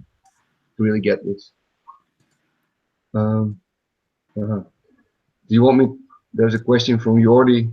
Could you explain the difference of types of iridescence and how they tend to influence the color of the betta? Is there time to cover that? You can do that. You want, I don't know anything. I mean, I do know, but I hate talking oh, about it. you hate to talk about it. Okay. Okay. Let me see. I have to look for presentation. Okay. Right. I got something. Let me check. You have that like beautiful article that you wrote. Yeah, Me, I got I'm it. just like the extent of my like that I want to deal with iridescence is like I want turquoise, so I need a turquoise. That Yeah. end of discussion. Like I don't want to deal with So it. okay, I'm gonna cover a little bit of iridescence, and then I will go Oh into no, it's fine. metallics. All right. So we'll take a little bit, but I hope people enjoy it. Um, just cut me off when I go too long, or please. If people do not like it anymore, just say it. Um, what is important, I think, is when you look at this iridescent colors. What are iridescent colors? And iridescent colors is actually a diffusion of light. So what you get is you have color cells, which we call iridophores, and we have them in the layers in our bettas. And these are actually light reflective cells. So what happens? There are some crystalline plates in there, and when you put a light on it, let's see if I can get it to work. So if you put light on these cells, they will reflect in a different way. And this is depending on the way, actually, what the shape is of these different crystalline structures in these cells. So, for example, when you look at classical iridescent colors, we have turquoise, we have steel blue, and we have royal blue. These are all iridescent colors, but when you look at them genetically, the turquoise actually has two alleles. So when you look at the chromosomes, it's homozygous for this type of blue, for the turquoise. It has two copies, so it will only give that to the offspring. When you have a steel blue, this actually has homozygous for the steel blue color. When you have a royal blue, that means that it has one allele turquoise, it has one allele steel blue, and when you put that together, it will get this warm blue color. So this royal blue color. Then when you, for instance, cross these fish, and this is a bit important to understand this before we go into the metallic part. So when we, for instance, cross, in this case, a steel blue female to a turquoise male, this means that the female can only give steel blue alleles to the offspring, and this is again this Punnett square, which was already mentioned by Gianne. And you have the male, which can only give this turquoise trait to the offspring. When you do put it in this square and you actually calculate what comes out, this means that in the F1, 100% of the fry will be royal blue. And so it's a combination of the turquoise trait of the male and the steel blue trait of the female. When you now cross, for instance, two of these royal blue siblings with each other for the second generation, now it will become interesting because from both of these fish you can either get a turquoise allele or a steel blue allele. So when you put those together, you can actually see that now suddenly in the F2 we will see turquoise, royal blue, and steel blue again. And this is interesting because you can actually work with that and you can use this in your selective breeding. Of course, these percentages, they usually only are approached when you do multiple and multiple and multiple spawns, but you can actually predict what is the chance of some colors to pop up. So let's go a little bit further. This is just simple, basic, classical iridescence, what we saw here. But now, around, what is it, 2000, we saw these copper imbalance fish popping up. But these crosses have been done already way before that. I mean, they likely popped up by crossing embellished by some domesticated fish, and then you got some copper colors. But when I looked in some of the older books, and this was actually a picture which I found in a book from 1981, you could already see that there was a hybrid which was already showing this copper type of color. So these outcrossing to embellish already have been done way longer. They just never made it really into the show scene. Wait. Sorry. So Yeah. Betta embellis is a whole nother species of Betta. Well, that's another discussion I think we can talk about. Well, it is classified right now. Yeah, it is. Different species, but it is able to interbreed cross species, which there are like many different ways to clarify what a species is. Exactly. So they're not biologically separate from one another, but technically right now, Linnaeus rolling in his grave, Betta imbeles is a different species. It's not a strain. It's not, what like a. It might be. I think I think that's an interesting discussion. I mean, I think the splen is complex. I mean, some of the fish can breed quite easily with each other. Some of them there seems to be much more difficulty with fry, which are way weaker. What is interesting, I mean, and what we do know is that these fish, they seem to be geographical subspecies, or they have some relationship somewhere, and they have been evolutionary developed from one ancestor. So I think that is important to keep in mind.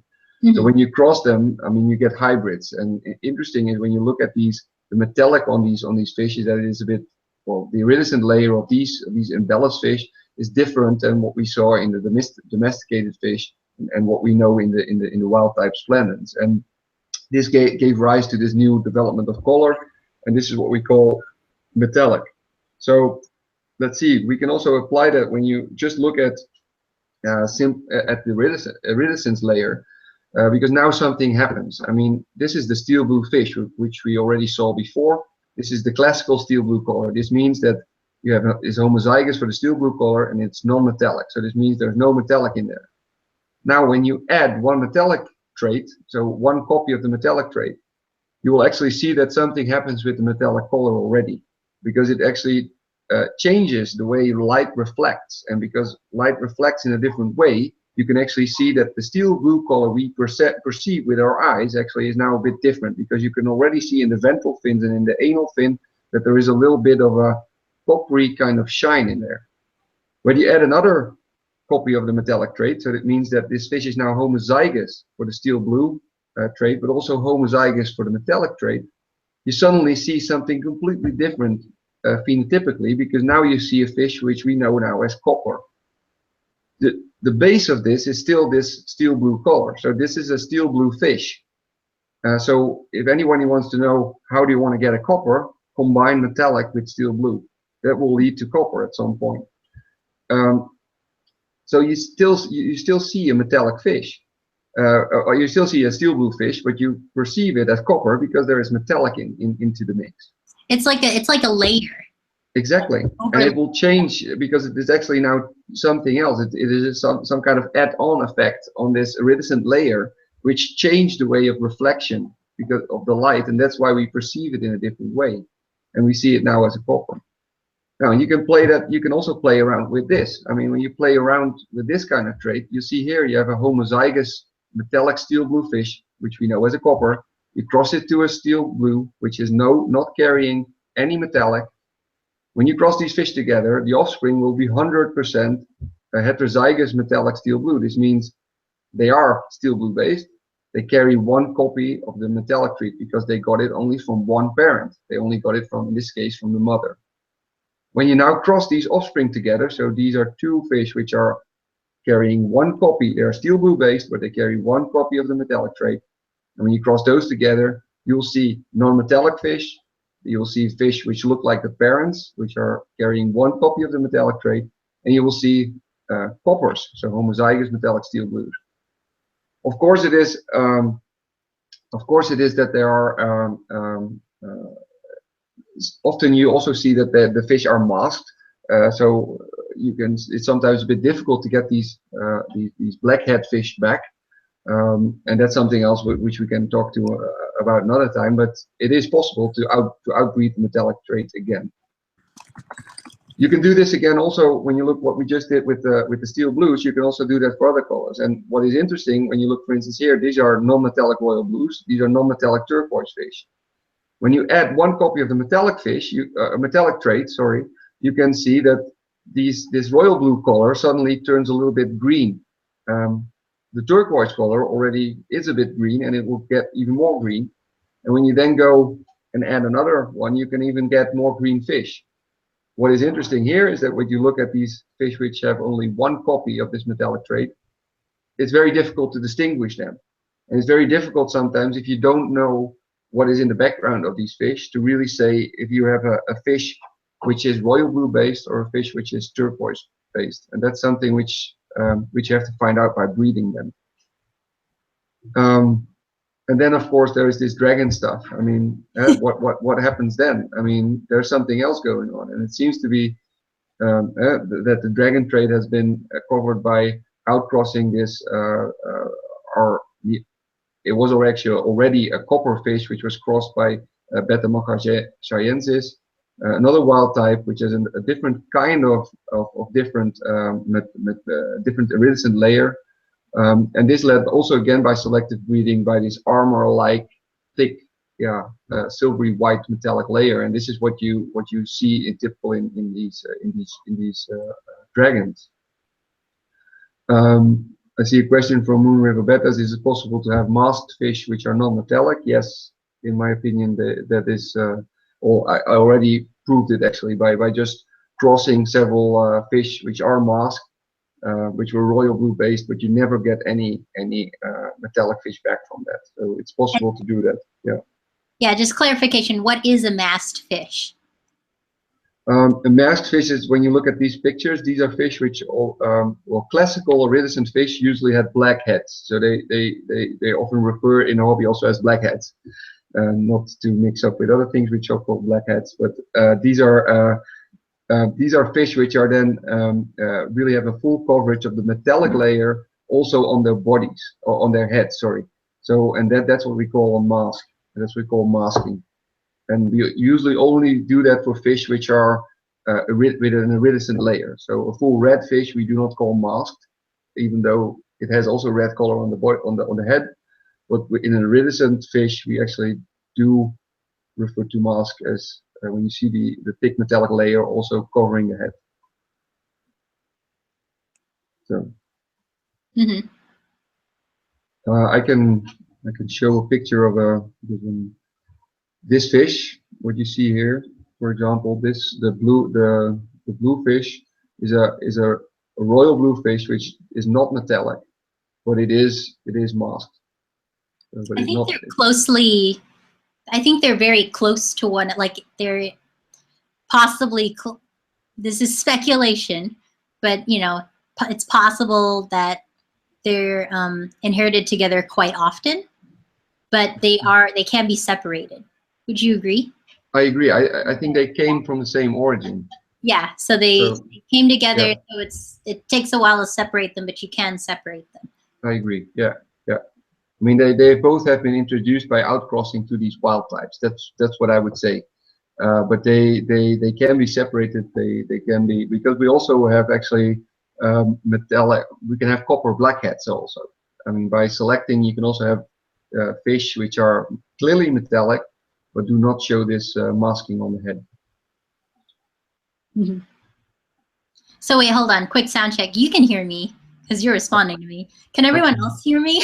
I can hear you, yeah. Well, there was a Aventurine Betta said that I sometimes couldn't be heard, but guys in the chat, if anyone, can y'all hear me? Because I have a little green bars on my end. Can anybody in the chat hear Gianne? Loud and clear. Okay. Okay. Loud and clear. Cool. Yay. Okay. Yeehaw. Yeehaw. Oh man, do you think we can just stay on metallics for a while, right? Okay.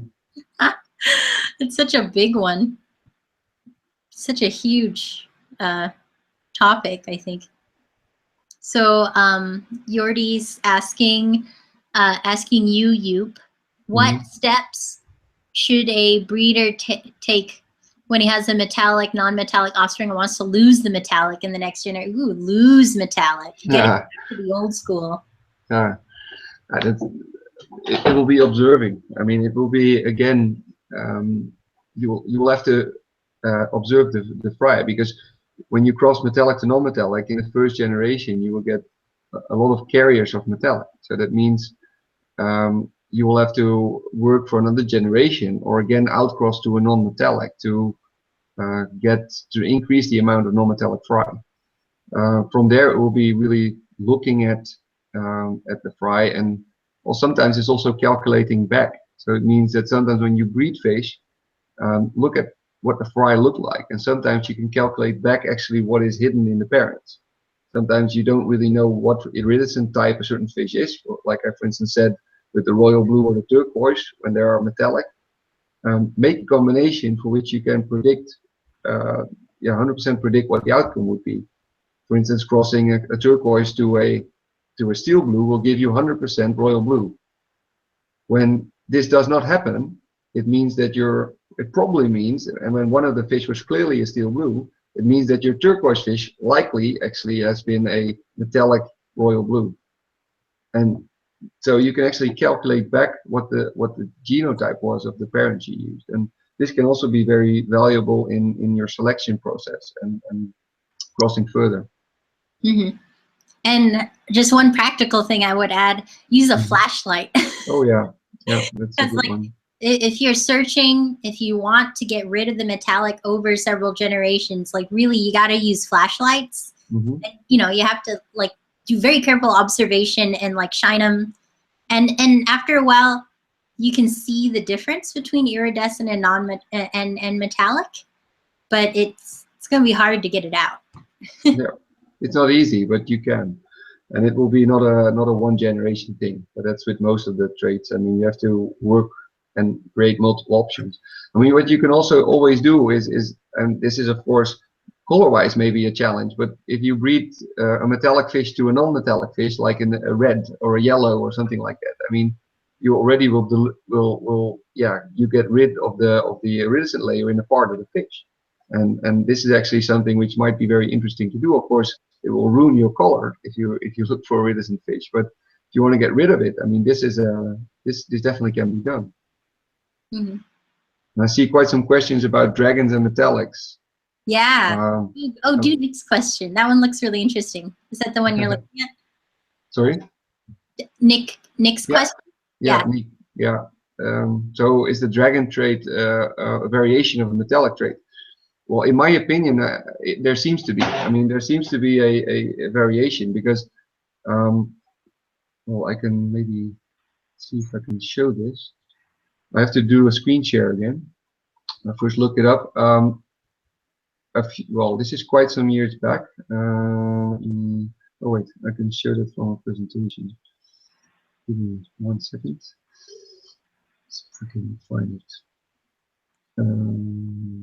Okay.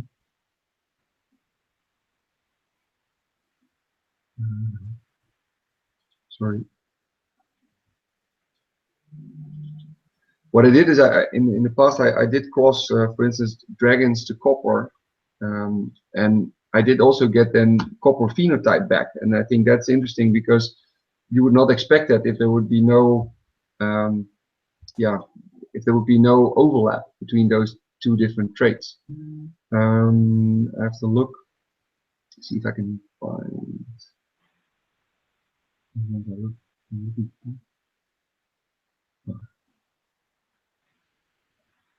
Yeah. So,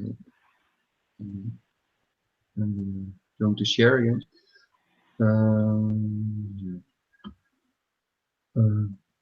So this is already some time ago. This is 2007, and what I got is I got a fish.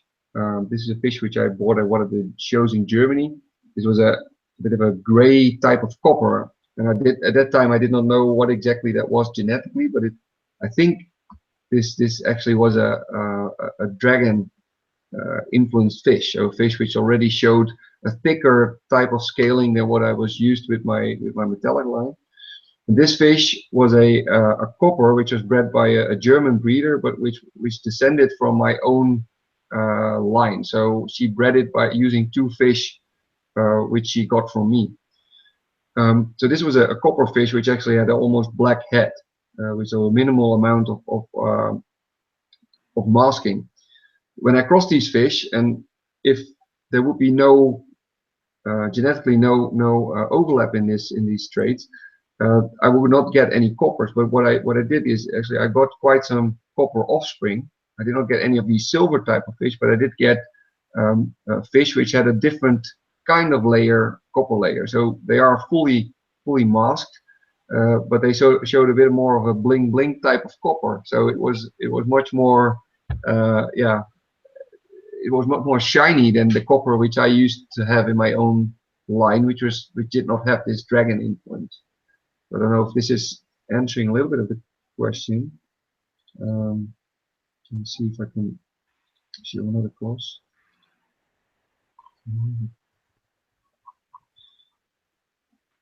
Yeah. This doesn't really show. So yes, I definitely think that there is an overlap in this. Yeah, in these streets. I think also, especially also because a copper. I think also a copper was used to outcast to this Marca chiensis wild type to start the dragons originally. So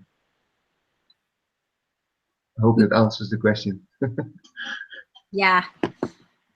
What I'm worried about with the metallics is that, you know, the correlative evidence suggesting that there's, you know, cancer in there, but we'll see what happens, right? I see some funny questions about my name. Yeah, this is a difficult one. It's like, you know, it's just like, it's like Snoop, but then that is like you. It's you. Yeah, yeah. You. Oh yeah. Actually, I have people who email me and they say, "Hi, Joe." It's like, yeah, after 38 years, I just forget putting those P there every time. I forgetting the P. Yeah, people go years saying my name wrong too. Yeah, I will. So. It doesn't matter. I mean, I listen to everything, which it's not a problem. Uh-huh.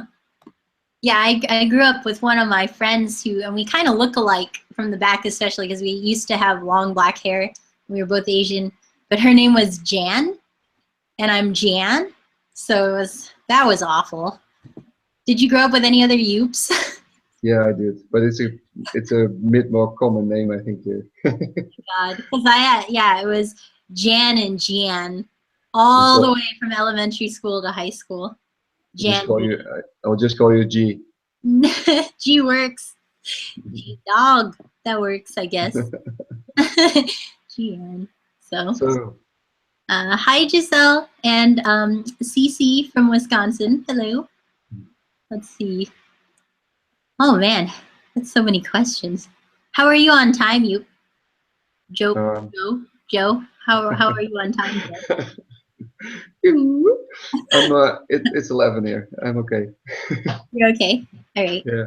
I think I can go for a little bit longer if we find a juicy topic. Mm-hmm. So, what kind of iridescents are used in white-looking bettas? Are we talking like the opaque bettas? Or you think so? You mean white? I mean, well. Yeah. The white ones?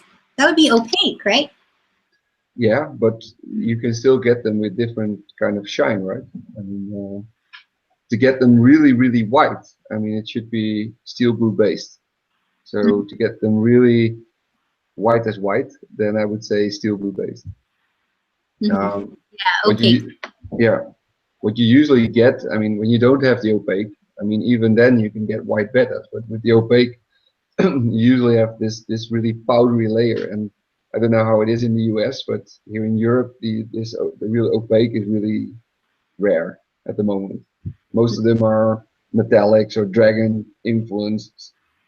Yeah, Whites. when I first started like showing bettas in 2011, there were there were a few breeders that were working with opaque bettas that sent to the shows quite often.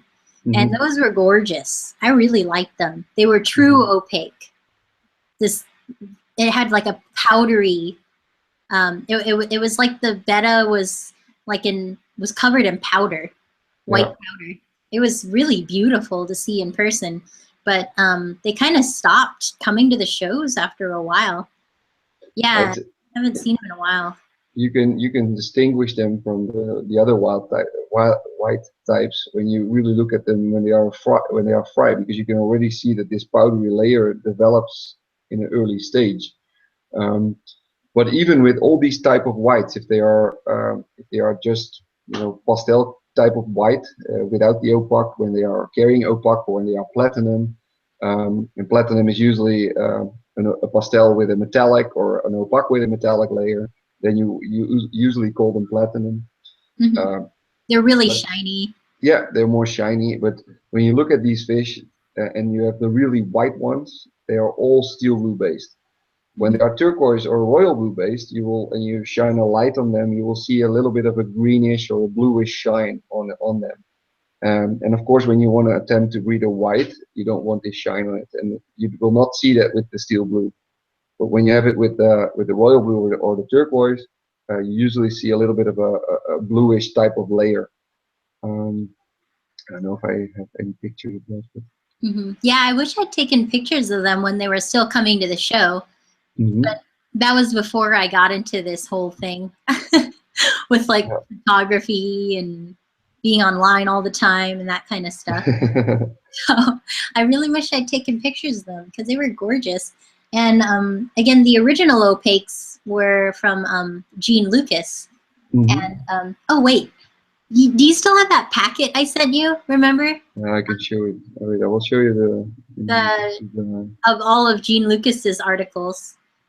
Yeah, I had this article. They're all in the International Betta Congress's technical library. So if you're a member, you can go into the members only website and access all of his articles. And he talks about creating the first opaque betta and how it was crazy how, how he did it. It's really an amazing story, how he came up with the opaque. He had like a 1 in 1,000 chance at one point with all of the different traits that he was playing with. And then he got it. It's a really cool article. And I sent it to you. Yeah, I know, I have it. But as a surprise present. I know, and I'm very happy with it. But I have actually, I know where it is. I should know. I'm trying to remember where mine is. I think I was reading it before. I got it. Yeah. I got it. Actually, I gotta also scan this. Yeah, wait, I will screen share. So this indeed was published in 1982. That's a long time ago.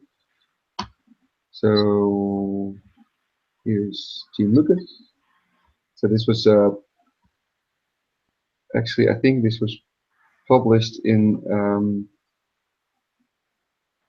what's the magazine called at the time? Pharma. I think it's Pharma. I think it's Pharma magazine.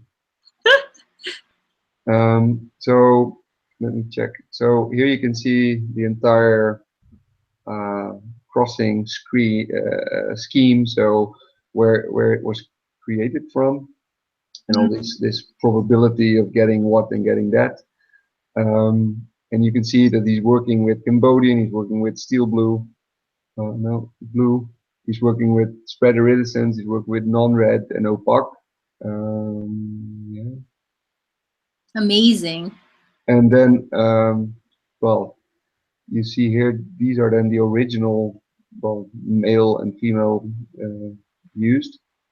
And they are a bit, don't mind the Popeye, I think.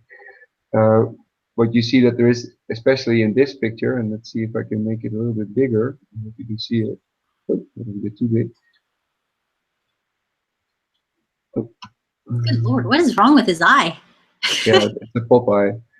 So what you see here in this fish, that actually there is this a bit of a thick layer, and the scan is a bit lousy, but you can see it there. And when he worked with these fish, and I think this is interesting because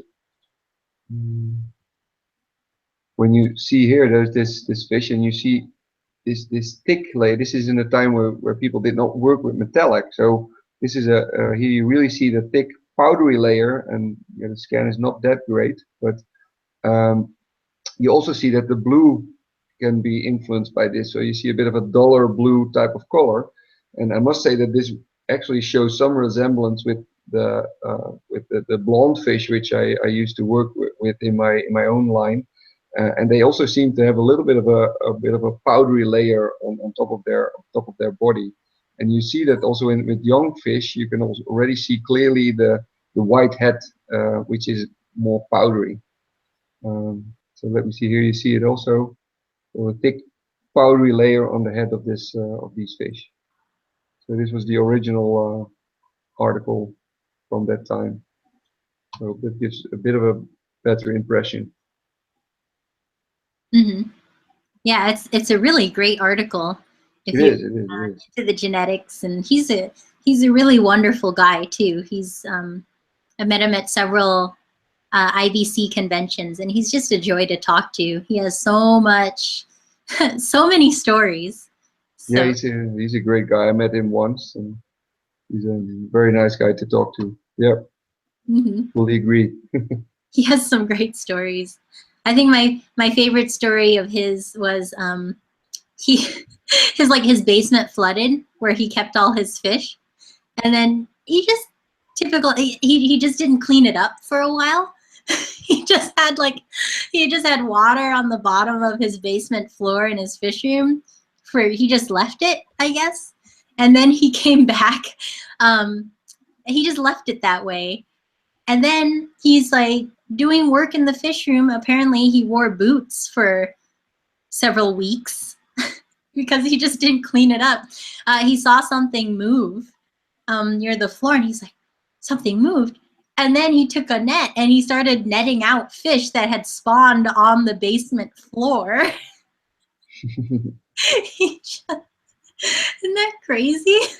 Oh, it's also a way of spawning fish. Yeah, just have them spawn on the floor. Yeah. So, yeah, it's pretty amazing. Oh gosh, gold. Do you have any experience with gold? Yeah, limited. Yeah, you should have Stacy comment on that. Stacy is I don't know how to John Ergen. That's Stacy. Because she's been working with golds for a while. I did work with golds a few years back in 2013, but I think I made some wrong crosses at that time. But I think yeah, I have a little bit of experience, and I'm working with a few of the crosses. I'm working with a bit of gold at the moment as well, but it's a bit of experimenting with gold and yellow. So. Yeah, I keep thinking, wow, wouldn't a gold crown tail plakat be amazing? Yeah, oh, that would be, wait, I will show you something. I mean, there is a guy I really admire in breeding golds, and that's Kai he's from Malaysia. And he Wow. breeds fish like this. So the intensity of these fish, they are amazing. I mean, when you look at the way the gold is as a bit of a powdery layer, he really perfected this layer. And yeah, personally, I rarely saw golds which were so intense in their color. And I'm quite happy that, well, at that time in 2013, I was able to actually get one of his fish. He gave me one of these fish, and that came from a cross between a Super Delta and a double tail plakat. Finish wise, I mean, this fish was not very special, but the color on this fish really was special. And I did not have any fish to cross it with, so I could get a fish which was imported from Indonesia, which also was gold, but a way less intense gold than what the female showed. And what I crossed then, as I got both fish were light body based, so I did get nice goldy look offspring when what you see here. So they developed into pretty good fish, but the color which was also a little really depending on how you how you photographed them. So when you looked at the same fish with different kind of lighting, also the color would show up in a completely different way, from almost completely white with a flash to a bit of a golden look when you used a light in a different angle. And my fish at some point more looked white with a little bit of a yellow layer, and they were not really that intense gold than what their mother looked like. And I continued with this for a few generations, and I think I made the mistake at some point by outcrossing to, yeah, these were more a dragon type of yellow, which I thought this actually might be that it would be an interesting cross.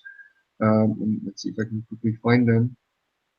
But I lost a little bit of the intense color, and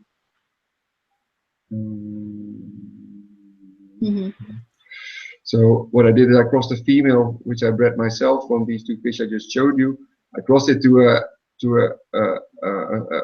this actually was the picture when the fish was purchased, and this was the fish what it looked like in real life. So it was a fish which was clearly a bicolor, although on this picture it really showed as a full colored gold. But this actually was more the real life color when you looked at the fish. So when I crossed these fish, I also got a bit of I got this gold type of color back, but in this case it was way more a metallic dragon layer, like what I had in the original gold, and the finish was more white. So I lost a little bit of the yellow color. So yeah, that was not so. Yeah, well, they were successful at some shows, but they were not color-wise not really what I was looking for. So I think I made a mistake there in crossing them to the types of crosses I did, but it was a bit depending on what I had available at that time. So now I'm more trying to see if I can work with yellows to to make some crosses. And I know a last name, but there's a girl from US who's doing a really nice job. She's called Janie, but I'm not sure what her last name is again. Janie, let me check if I can find it. Janie Chan, yeah, from. And she's doing really nice work with I saw some nice crosses where she also outcrossed the dark body yellows and really did some really interesting crosses there. And I think she's on the right track of creating some really nice intense gold. So, yeah. Yeah, I mean, I really want to get in on the gold game, but only after I get the form, you know. But can you imagine like a gorgeous deep gold CTPK, like perfect in form, and with that shiny one like that Kai has? Oh my gosh! Actually, there's a girl from Sweden, Emily, and she was in our show last year, and she had this gold type of dragon crown tail placards with her. Oh my gosh, don't show me. Yeah, I will. No, don't show have a look if I can find them. I need to focus. But I think, well, to be honest, I think these lines can be really nicely. These were very young fish when she had them, but I think these lines can be easily combined because you're working with copper, and I think this is a color which can match nicely. Yeah, I am well aware of that. This is a fish from Emily. This was a young fish still, but I mean it was nice. I mean it was also a bit of a more dragon layer. You know, I just need to go there. I'll bring a bunch of crown tail placats with me, and then I'll try and get them to as many people as possible, and then I'll bring back crown tail placats. It'll be a trans-Pacific, more like transatlantic. I mean, we're just really far away. A trans-American European crossing of CTPK blood. Yeah, that's cool. Cool. It's gonna happen. Not this year. Maybe next year. I'll just bring a suitcase full. Yeah, or outcross to a good yellow. I mean, maybe you can get something there. Yeah. Oh, Stacy's chiming in. She says that Copper that carries yellow is a good cross, but requires cleanup in later generations. Ooh. Stacy, we need to get you in on here. I mean, I agree. I mean, when you outcross to when you do, for instance, the yellow cross with gold, I mean, you will dilute the layer because the metallic layer, of course, is homozygous in these golds. But when you then cross to yellow, you will dilute that, and it will show up differently. And I can give my limited experience with this. I can at least show what I have so far. These fish are still in the grow out. So what I did is I crossed. This is a yellow, Cambodian-based yellow, which was from Thailand. This is a gold, female, also Cambodian-based. Across these fish, I wanted to see, and what you can see here, these fish are. You can see there is a blue shine on this, so they are not.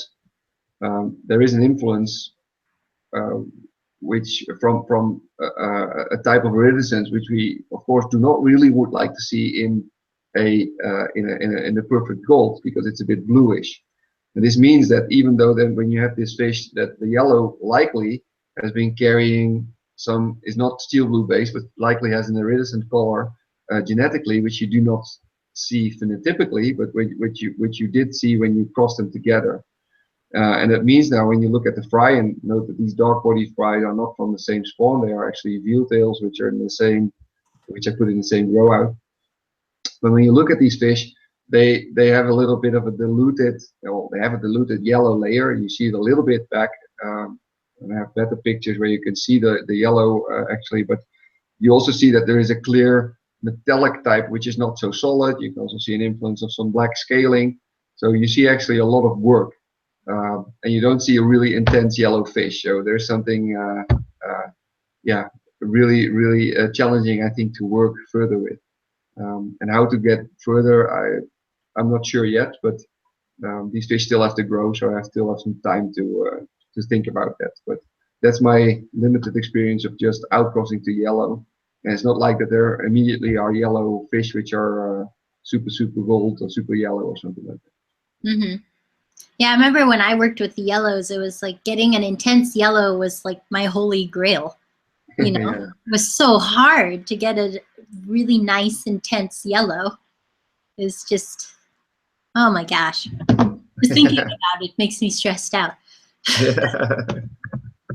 But yeah, that's in the cards someday.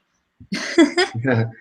A lot of there's still a lot to be done. I mean, that's sometimes that's actually the difficulty of us breeders. I mean, we want so much, and we have a limited space, and you have to sometimes be very patient. And even if you want to observe your fish for a while before you breed them, it's sometimes difficult. I mean, this is sometimes that's very annoying, because sometimes you just want to look them big, and it just doesn't happen. I wish, right? Yeah. Just take a little paintbrush and paint over. Huh. Oh, Stacy says lime green is a result of yellow crosses. If you get any non-lime green, then cross back to the solid gold parent. Mm-hmm. Interesting. Next step, you. Mm-hmm. I think I will take a different approach, but yeah, I'll see how they grow up. But it's interesting. I mean, I think what I'm curious is if this always will cross, if you cross all the yellows, because I noticed, for instance, with reds, you also do not see iridescent on red, but they still can carry either steel blue, turquoise, or royal blue. They can carry it. They carry it genetically, but you don't see it from the outside. And I think that can also actually happen with a yellow. I mean, they cannot, or an orange. They also can carry any of these iridescent colors, but you don't see it phenotypically. And in order to find out, I mean, you have to make crosses like this, and likely this yellow which I used has actually been carrying either turquoise or royal blue or something like that. Because I think it has been turquoise, because all the fish have the same color. When it would have been royal blue, then I probably would have seen different shines in the offspring, and that's not the case. Mm-hmm. So there's work for me there.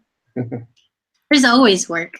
Definitely, yeah. There's always work to do.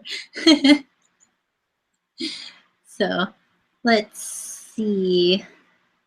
Okay.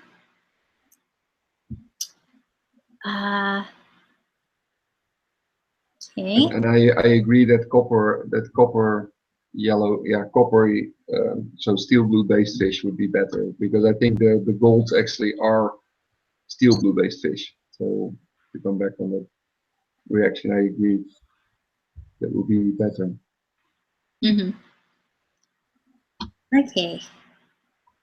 So you can either keep going or we can choose this as a stopping point. What do you think? I think we do another, let's do another session another time, because it's 11:30 p.m. almost here. So I have to get to work tomorrow again. There's a classroom of kids waiting for me, and a lot of exams to read and to look how they did. So, I have so much to grade tonight.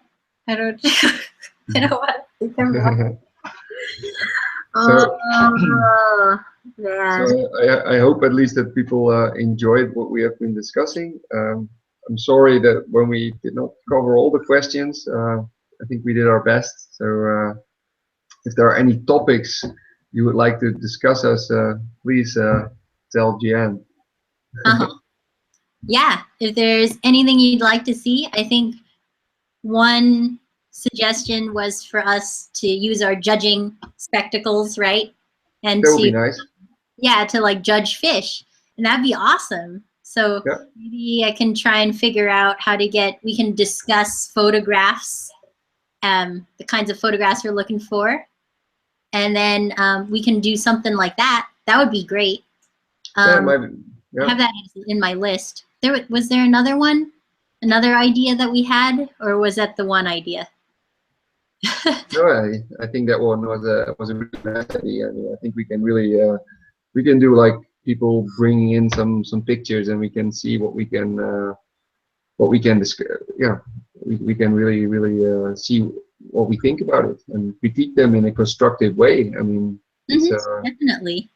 I mean, there are a lot of I think often there are traits which maybe are not directly showfish, but you can still use them when you have the right partner for breeding. Mm-hmm. Okay, so I have that. So judging pictures on live stream. I just had another thought, Joep. We should do a virtual tour of your fish room. That would be cool. Is there a way you could like take your camera and like walk around your fish room? I would have to do it by my phone, I guess, then.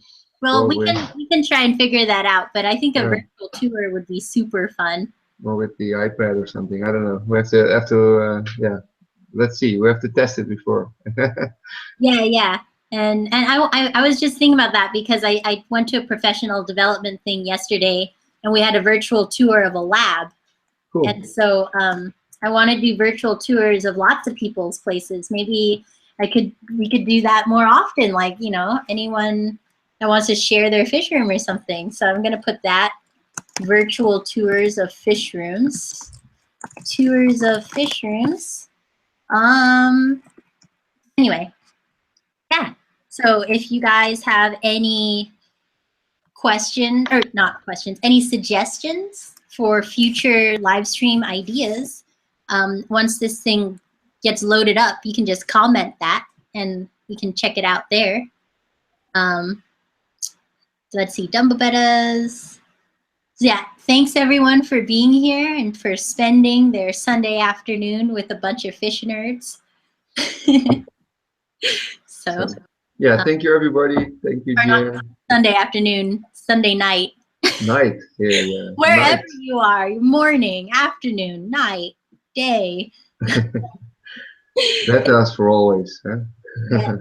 Thanks everyone for being here. So I think we're going to stop broadcasting in 1 second. And again, thanks everyone for being here again.